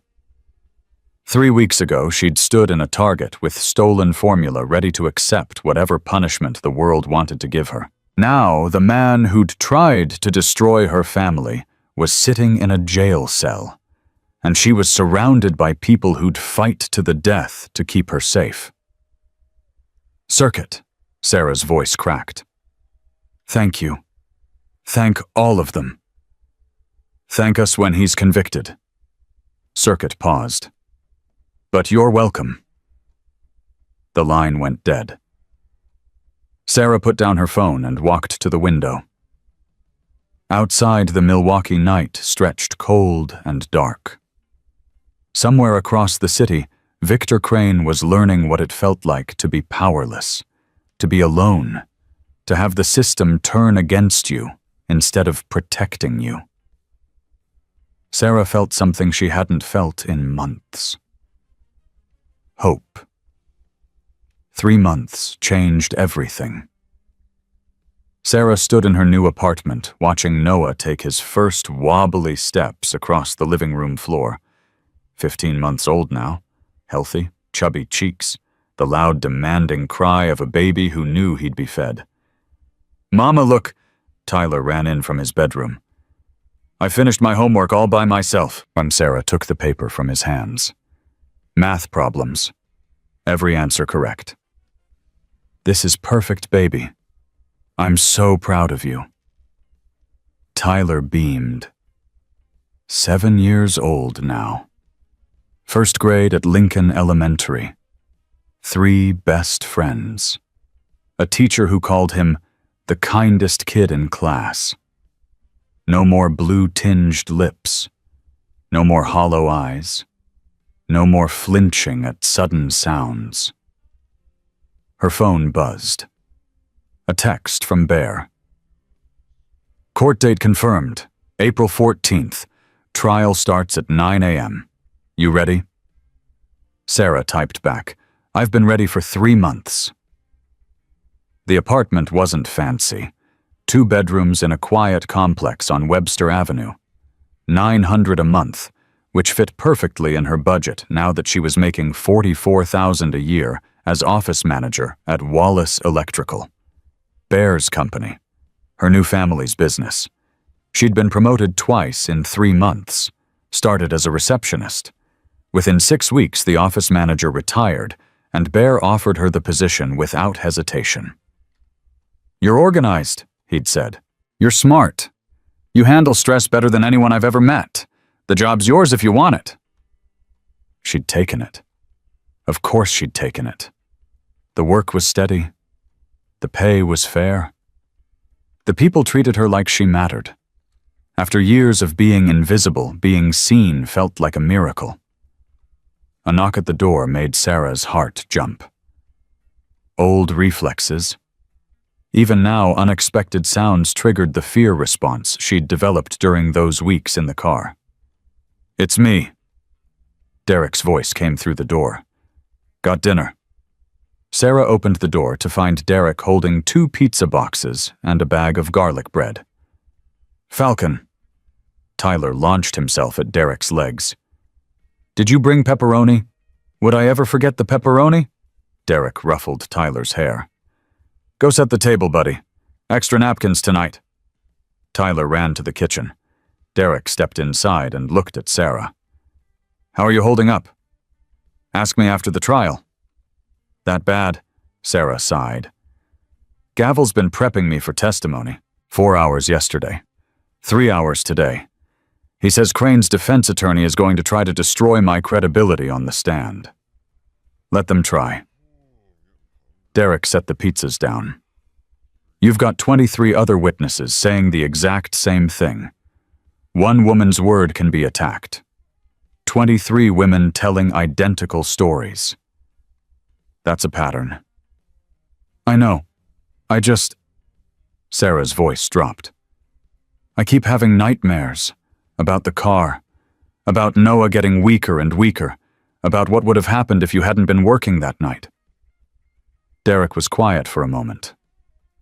"I have those nightmares too," he said finally.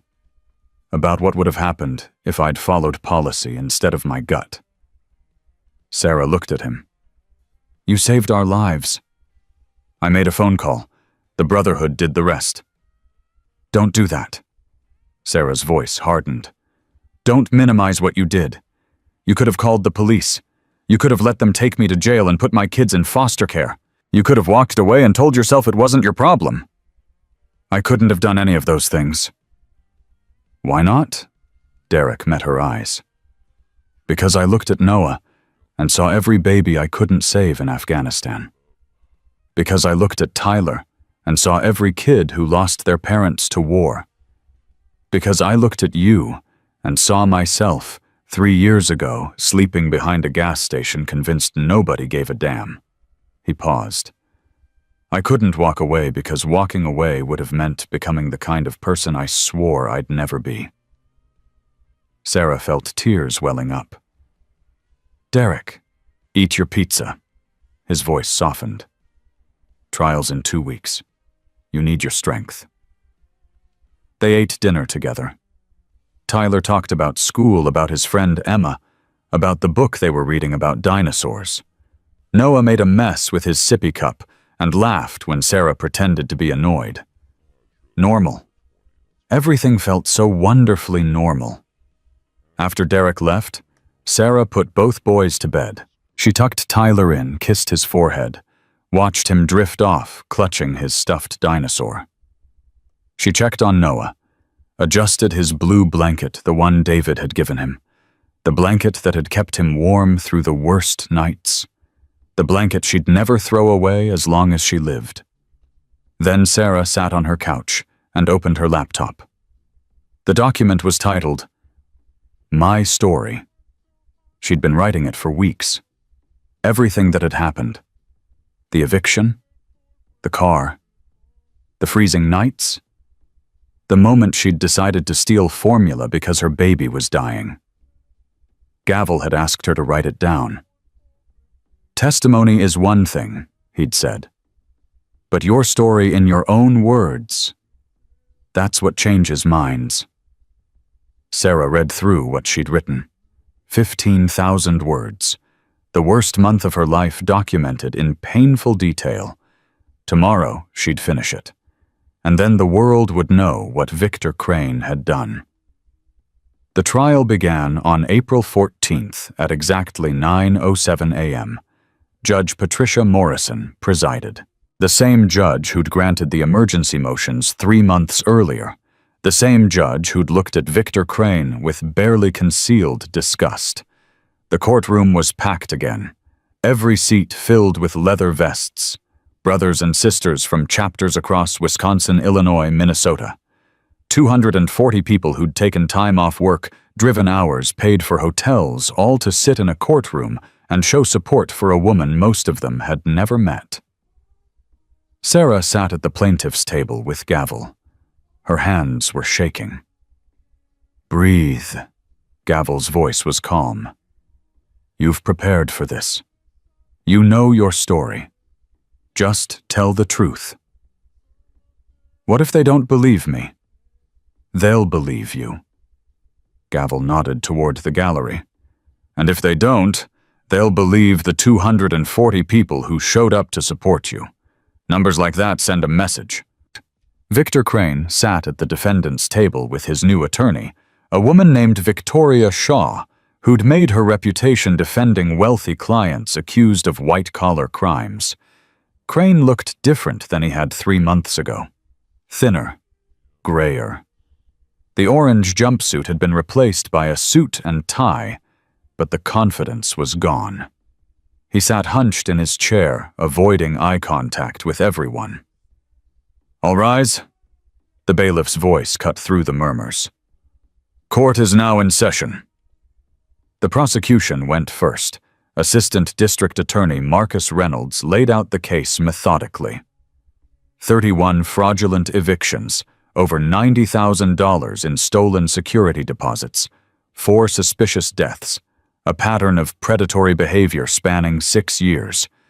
He called witnesses, former tenants who told stories identical to Sarah's, cash payments, no receipts, fraudulent claims of non-payment, emergency evictions, Maria Santos, Patricia Holmes's sister, Jennifer Walsh, Margaret Chen's daughter.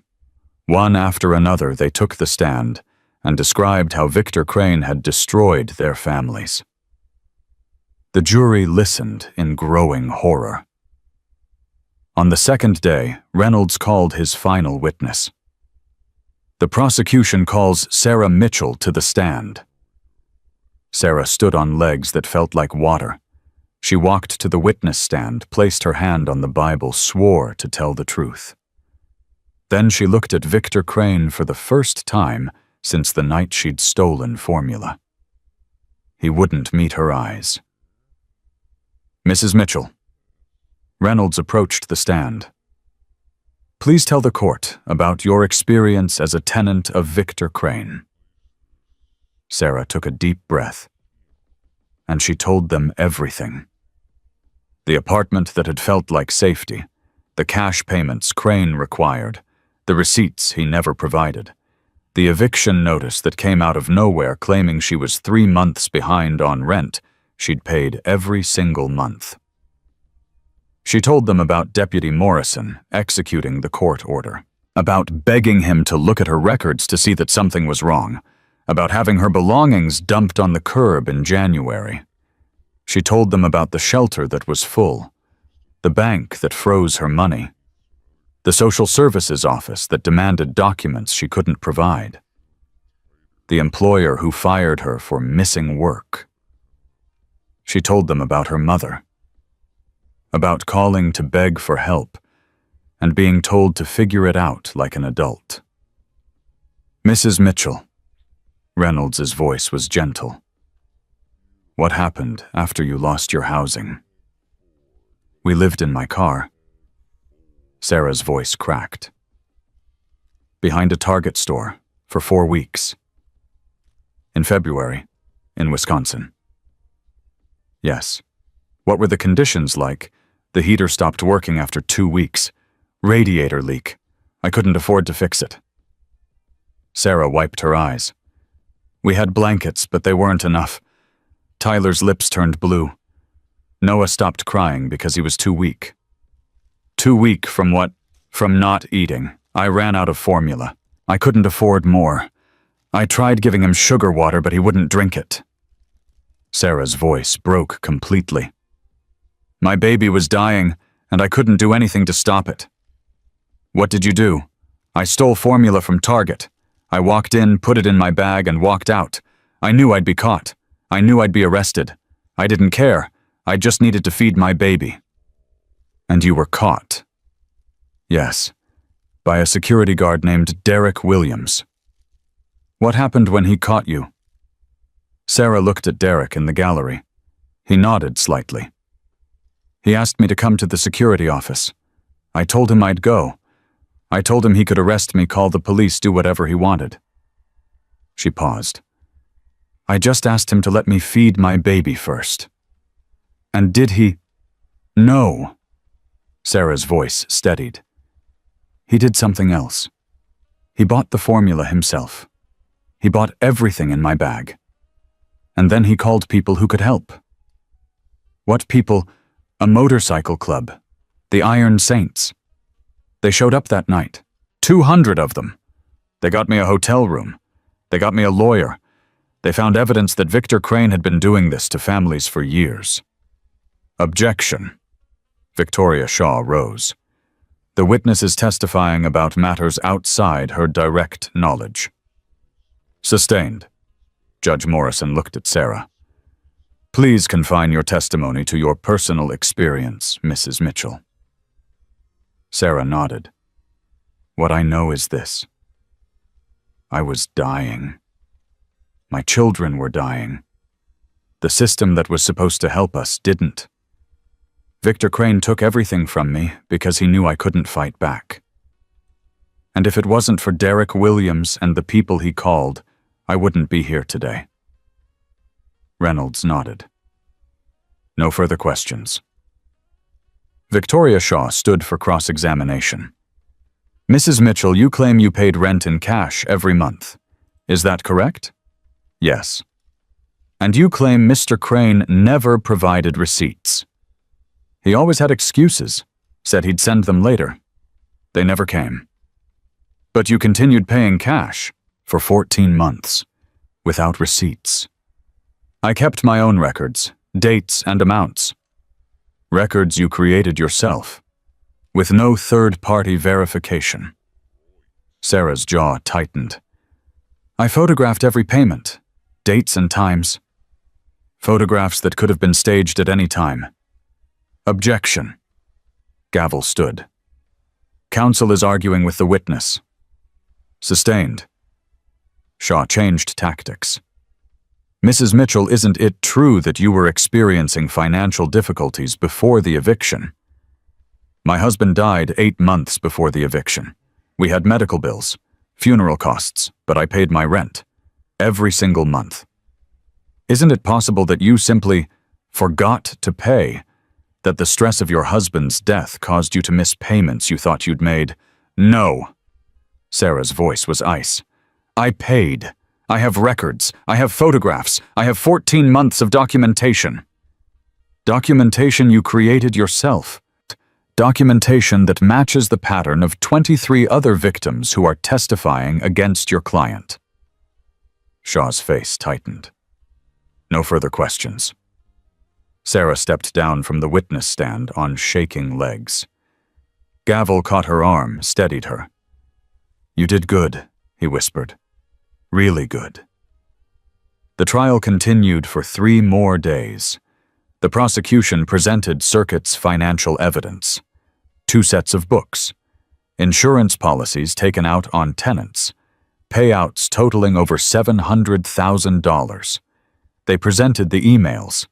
Crane researching life insurance on Sarah Mitchell. Messages to his girlfriend about lining up vulnerable targets. They presented testimony from the medical examiner who'd reopened the investigations into the 4 deaths. While he couldn't prove murder, he confirmed that all 4 women had died in apartments with documented heating violations during winter months. In my professional opinion, the examiner said, these deaths were preventable. Proper heating would have saved lives. The defense tried to paint Crane as a legitimate businessman who'd been unfairly targeted by vengeful former tenants. Shaw argued that the evictions were legal, the insurance policies were standard business practice, and the deaths were tragic coincidences. But the evidence was overwhelming. On the 5th day, the jury began deliberations. They returned in 2 hours and 17 minutes. Has the jury reached a verdict? Judge Morrison asked. The foreman stood. We have, Your Honor. Sarah's heart stopped. On the charges of fraud, how do you find guilty on all 31 counts? The gallery erupted. Bikers cheering, families crying. 3 months of tension releasing in a single word. On the charges of theft by deception, guilty on all 31 counts. More cheering. Judge Morrison banged her gavel. Order on the charges of filing false documents, guilty on all 22 counts. Sarah was crying now, openly, uncontrollably. On the charges of negligent homicide. The courtroom went silent. Guilty on 4 counts. Victor Crane's head dropped to the table. 4 counts. 4 women whose deaths he'd caused through calculated neglect. 4 families who would finally have justice. The defendant will be remanded to custody pending sentencing. Judge Morrison's voice was cold. Sentencing hearing is set for May 15th. Court is adjourned. Guards approached Crane. He didn't resist. Didn't argue. Just stood and let them lead him away. As he passed Sarah's table, he finally looked at her. Their eyes met for one long moment. Sarah saw nothing there.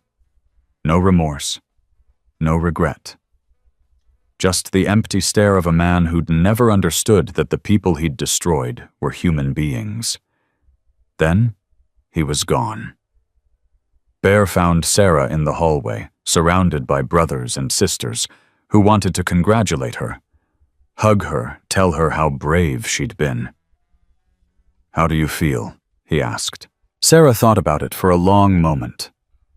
"Like I can finally breathe," she said. "For the first time in months. Like a weight I didn't know I was carrying just disappeared." "That's justice." Bear's voice was quiet. "It doesn't fix what happened. It doesn't bring back what you lost. But it means something. It means the world acknowledged what was done to you. It means you matter." Sarah looked at the crowd of bikers filling the courthouse hallway. "They all came," she whispered. "All of them. For me. For you. For the other families. For everyone Crane ever hurt." Bear put a hand on her shoulder. "This is what brotherhood means. When one of us hurts, we all show up. No questions. No hesitation." "I'm not one of you," Sarah's voice cracked. I'm nobody. I'm a single mom who got lucky." "Your family." Bear's voice left no room for argument. "You became family the moment Falcon made that phone call. That's how it works. The circle expands, and you're in it now whether you realize it or not." Sarah started crying again. Derek appeared beside her with a box of tissues. "Come on," he said gently. "Let's get you back to your boys. They're going to want to hear all about it." "Tyler doesn't know what happened today. He knows his mama fought back against someone who hurt her. He knows she won." Derek smiled. That's all he needs to know right now. They walked out of the courthouse together, surrounded by 240 people who'd become her family. Behind them, Victor Crane was being processed back into county jail. His empire was gone. His properties seized. His bank accounts frozen. His freedom about to disappear for a very long time. And somewhere in Milwaukee, a mother who'd once been willing to die for her children was finally starting to live again. Sentencing day arrived on May 15th with a cold spring rain. Sarah wore the same blue dress she'd worn to David's funeral 18 months ago. It felt appropriate somehow. One ending leading to another. The courtroom was packed again. Every seat filled with leather vests. Brothers and sisters who'd become family. Victims who'd found their voices. Journalists who wanted to capture the moment Victor Crane's world ended forever. Judge Morrison entered at exactly 900 a.m. "The court will come to order. We are here for the sentencing of Victor Crane, who has been found guilty on 31 counts of fraud, 31 counts of theft by deception, 22 counts of filing false documents, and 4 counts of negligent homicide." Crane stood at the defendant's table.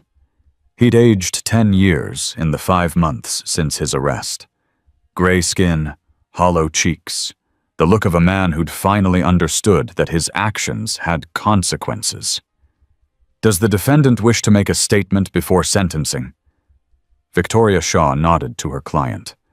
Crane stood slowly. His hands were shaking. Your Honor. His voice cracked. I want to apologize to the families I hurt. I never intended for anyone to die. I was just trying to run a business. Sarah felt rage building in her chest. I made mistakes. I know that now. I should have been more careful. I should have... Mr. Crane! Judge Morrison's voice cut through his words like a knife. In my 32 years on the bench, I have heard many defendants claim remorse. Most of them are lying. You are not even trying to be convincing. Crane's mouth snapped shut. You systematically targeted vulnerable women because you knew they couldn't fight back. You stole their money, destroyed their housing, and in 4 cases created conditions that led directly to their deaths. You took out life insurance policies on human beings and profited when they died. The judge's voice hardened. That is not a mistake. That is not poor judgment. That is predatory behavior of the most calculated kind. She opened a folder on her bench. The prosecution has requested the maximum sentence under Wisconsin law. I am inclined to agree. Sarah held her breath. On the 31 counts of fraud, I sentence you to 5 years per count to run concurrently. On the 31 counts of theft by deception, I sentence you to 3 years per count to run concurrently with the fraud charges. On the 22 counts of filing false documents, I sentence you to 1 year per count to run concurrently. Crane's attorney was scribbling notes frantically. On the 4 counts of negligent homicide, I sentence you to 8 years per count to run consecutively. The gallery erupted in murmurs. That is a total sentence of 37 years in state prison. You will not be eligible for parole for a minimum of 15 years. Crane's knees buckled. His attorney caught him. Furthermore, I am ordering restitution to all victims in the amount of $94,000 to be paid from the sale of your properties. Your remaining assets will be liquidated and distributed to the families you destroyed. Judge Morrison looked at Crane with undisguised contempt. You built your wealth on the suffering of the most vulnerable people in our society. Single mothers, children, women who had no one to protect them. You counted on their invisibility to shield you from consequences. She gestured toward the gallery full of bikers. You miscalculated. These people saw what you refused to see. They heard voices you tried to silence. They brought you to justice when every system designed to protect your victims failed. The judge banged her gavel. Court is adjourned. Guards take the defendant into custody. As guards approached Crane, he turned toward the gallery. His eyes found Sarah. I'm sorry. The words came out broken, desperate. I'm sorry for what I did to you, to your children. I'm sorry. Sarah stood. The courtroom went silent. She walked toward Crane until only 10 feet separated them. Guards tensed, ready to intervene. You're not sorry for what you did. Sarah's voice was steady, clear. You're sorry you got caught. There's a difference. Crane's face crumpled. My husband gave me a blue blanket for our baby the day Noah was born. I wrapped my son in that blanket every night while we were living in that car, while he was starving, while he was too weak to cry, while I was waiting for him to die because you stole everything we had. She stepped closer. Noah is walking now. He says mama and more and no. He laughs when his brother makes funny faces. He's alive because a stranger decided I was worth saving when the whole world decided I wasn't. Her voice hardened. You will spend the rest of your life in prison thinking about the 4 women who died because of you. Carla Simmons, Patricia Holmes, Margaret Chen, Linda Wallace. They had names. They had families. They mattered. She looked at him one final time. I hope you remember their faces every night when you close your eyes. I hope you hear their children crying for mothers who never came home. I hope you understand finally that the people you destroyed were human beings." Sarah turned and walked back to her seat. The courtroom remained absolutely silent. Guards led Crane away in handcuffs. He was crying. Sarah felt nothing. Outside the courthouse, the rain had stopped. Bear found Sarah standing on the steps, watching the sky clear. "That was something," he said quietly. "What you said in there. I've been wanting to say that for 5 months. Was it worth it?" Sarah considered the question. "I thought I'd feel satisfaction. Victory. Something big." She paused. "I just feel tired and grateful and ready to move on." "That's healthy." Bear nodded. "Revenge is empty. Justice is different. Justice means the world acknowledged what happened to you. It means something changes so it doesn't happen to someone else." "Will something change?" Bear smiled. "Come with me. There's something you need to see." He led her to where Circuit stood with his laptop surrounded by several other bikers. "Tell her," Bear said. Circuit grinned. "Mrs. Mitchell, I've been tracking something since the trial ended. Your story got picked up by the Milwaukee Journal-Sentinel, then the Chicago Tribune, then the Associated Press. I know.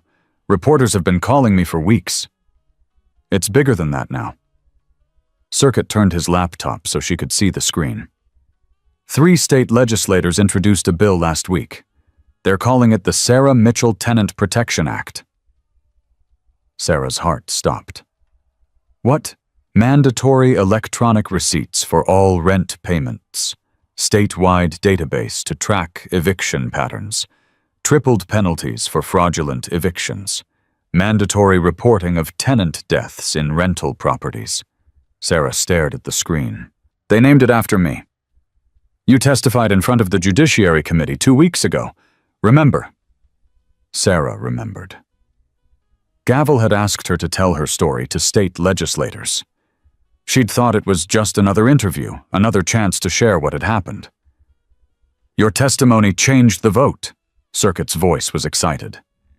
3 representatives who were on the fence switched to supporting the bill after they heard you speak. It passed committee unanimously yesterday. Full floor vote next week. "I didn't know." Sarah's voice cracked. "I didn't know it would matter that much." "It mattered." Bear's voice was quiet. "Your story mattered. Your willingness to stand up and speak mattered. Every family who comes after you will be protected because you refused to stay silent." Sarah felt tears streaming down her face. "I just wanted to feed my baby." She laughed through her tears. "That's all I wanted. I just wanted my children to survive. And now thousands of families will survive because of what you did." Gavel approached with papers in his hand. "Sarah, one more thing. The class action settlement came through this morning. 31 families will receive compensation from the sale of Crane's properties. How much?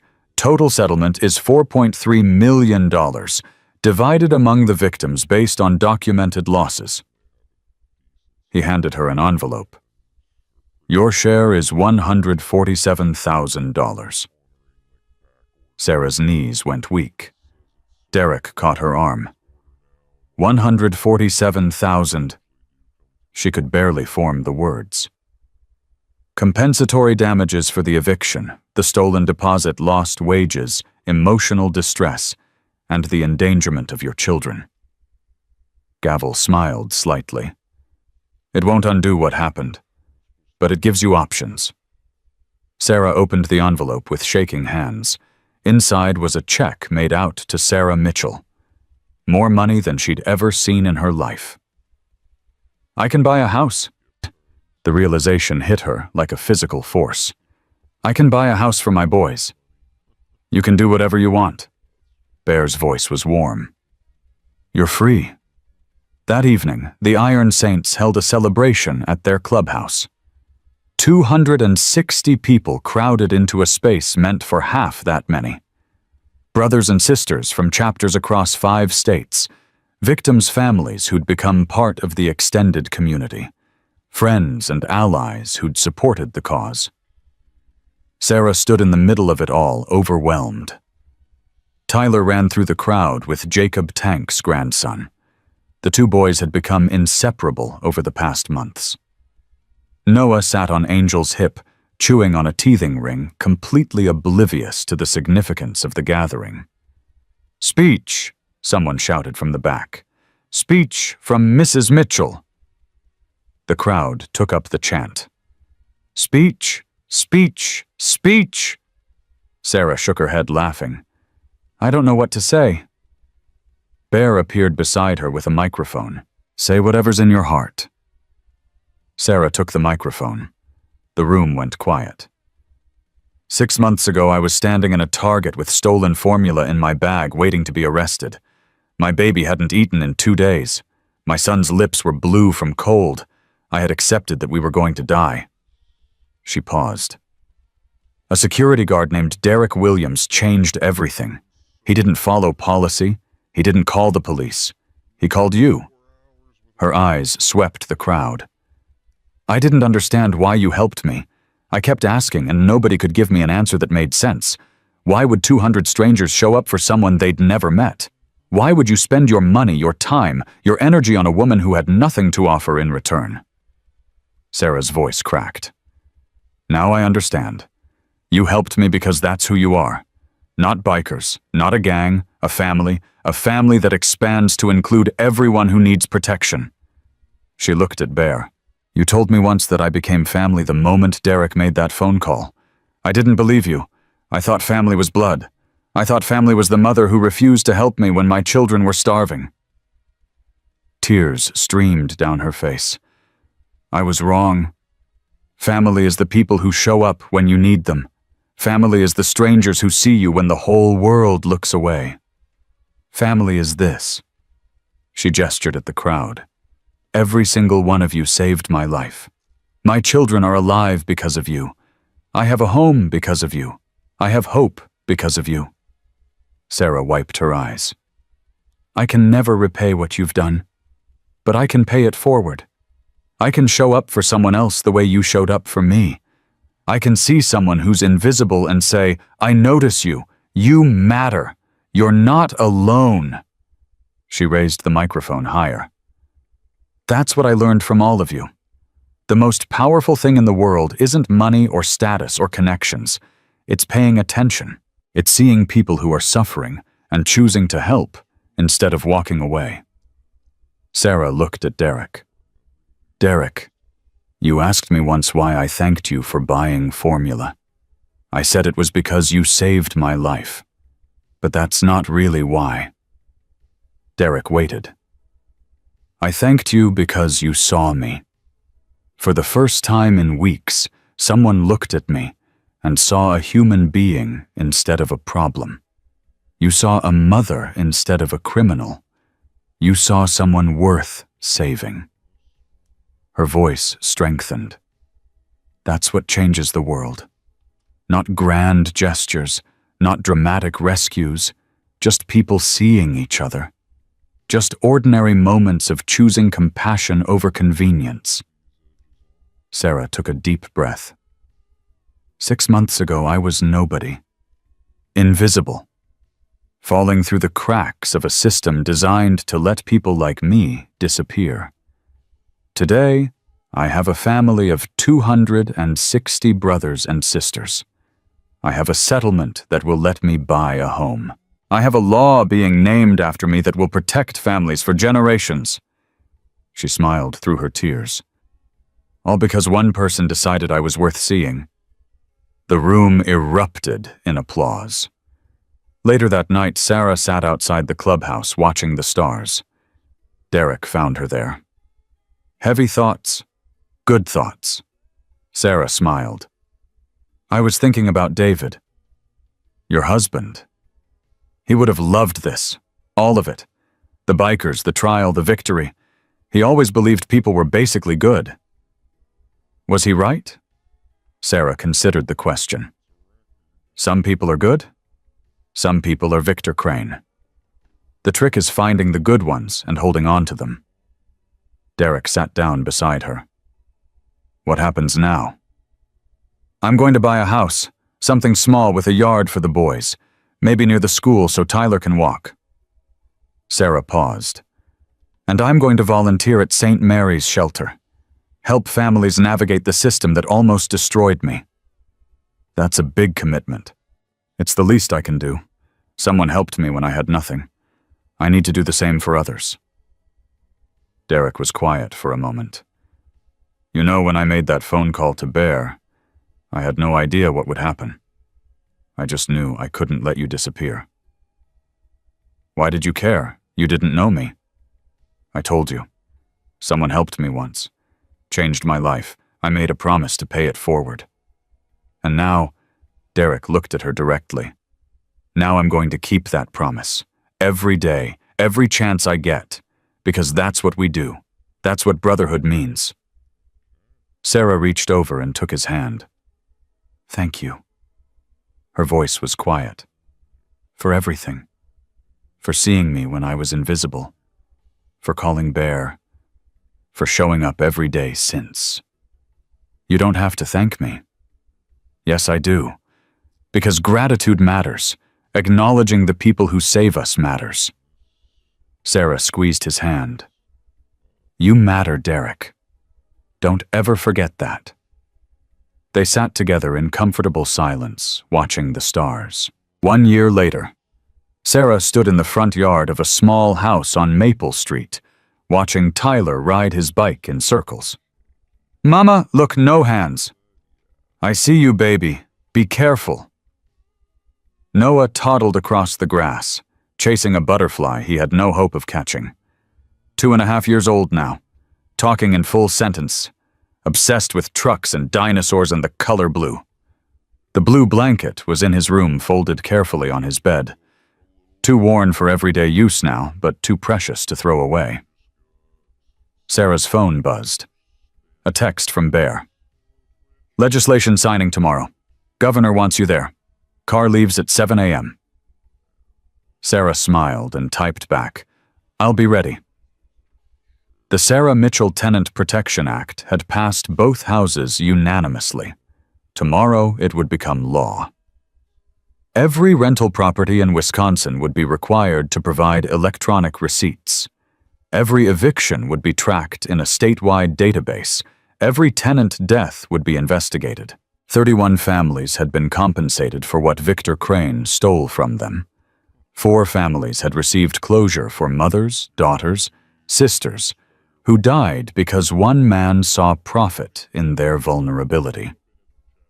And somewhere in the Wisconsin state prison system, Victor Crane was serving the 7th month of a 37-year sentence. Sarah didn't think about him often. He wasn't worth the energy.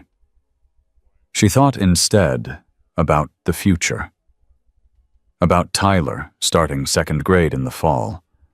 About Noah learning to count. About the families she helped at St. Mary's shelter every Saturday morning. She thought about the Iron Saints, who still showed up for family events, still checked in, still treated her like one of their own. She thought about Derek, who'd become something more than a friend over the past year, something she wasn't ready to define yet, but something real. She thought about David, who would have been so proud of the woman she'd become. A car pulled into the driveway. Angel emerged with a casserole dish. Brought dinner, she called. Hope the boys like lasagna. Tyler abandoned his bike and ran toward her. Aunt Angel, Sarah laughed. Aunt Angel, Uncle Bear, Uncle Falcon. Her children had more family than they could count, even though not a single one shared their blood. That was the lesson Sarah realized. The thing she'd learned through all of it. Family wasn't blood. Family wasn't obligation. Family, Kate, was the people who showed up when you needed them, who saw you when you were invisible, who refused to let you fall. Family was a security guard who spent half his paycheck on formula for a stranger. Family was 200 bikers who rode through a February night to protect a woman they'd never met. Family was the choice to see someone who was suffering and say, "I notice you. You matter. You're not alone." That night, after the lasagna was eaten and the boys were in bed, Sarah sat on her porch with a cup of tea.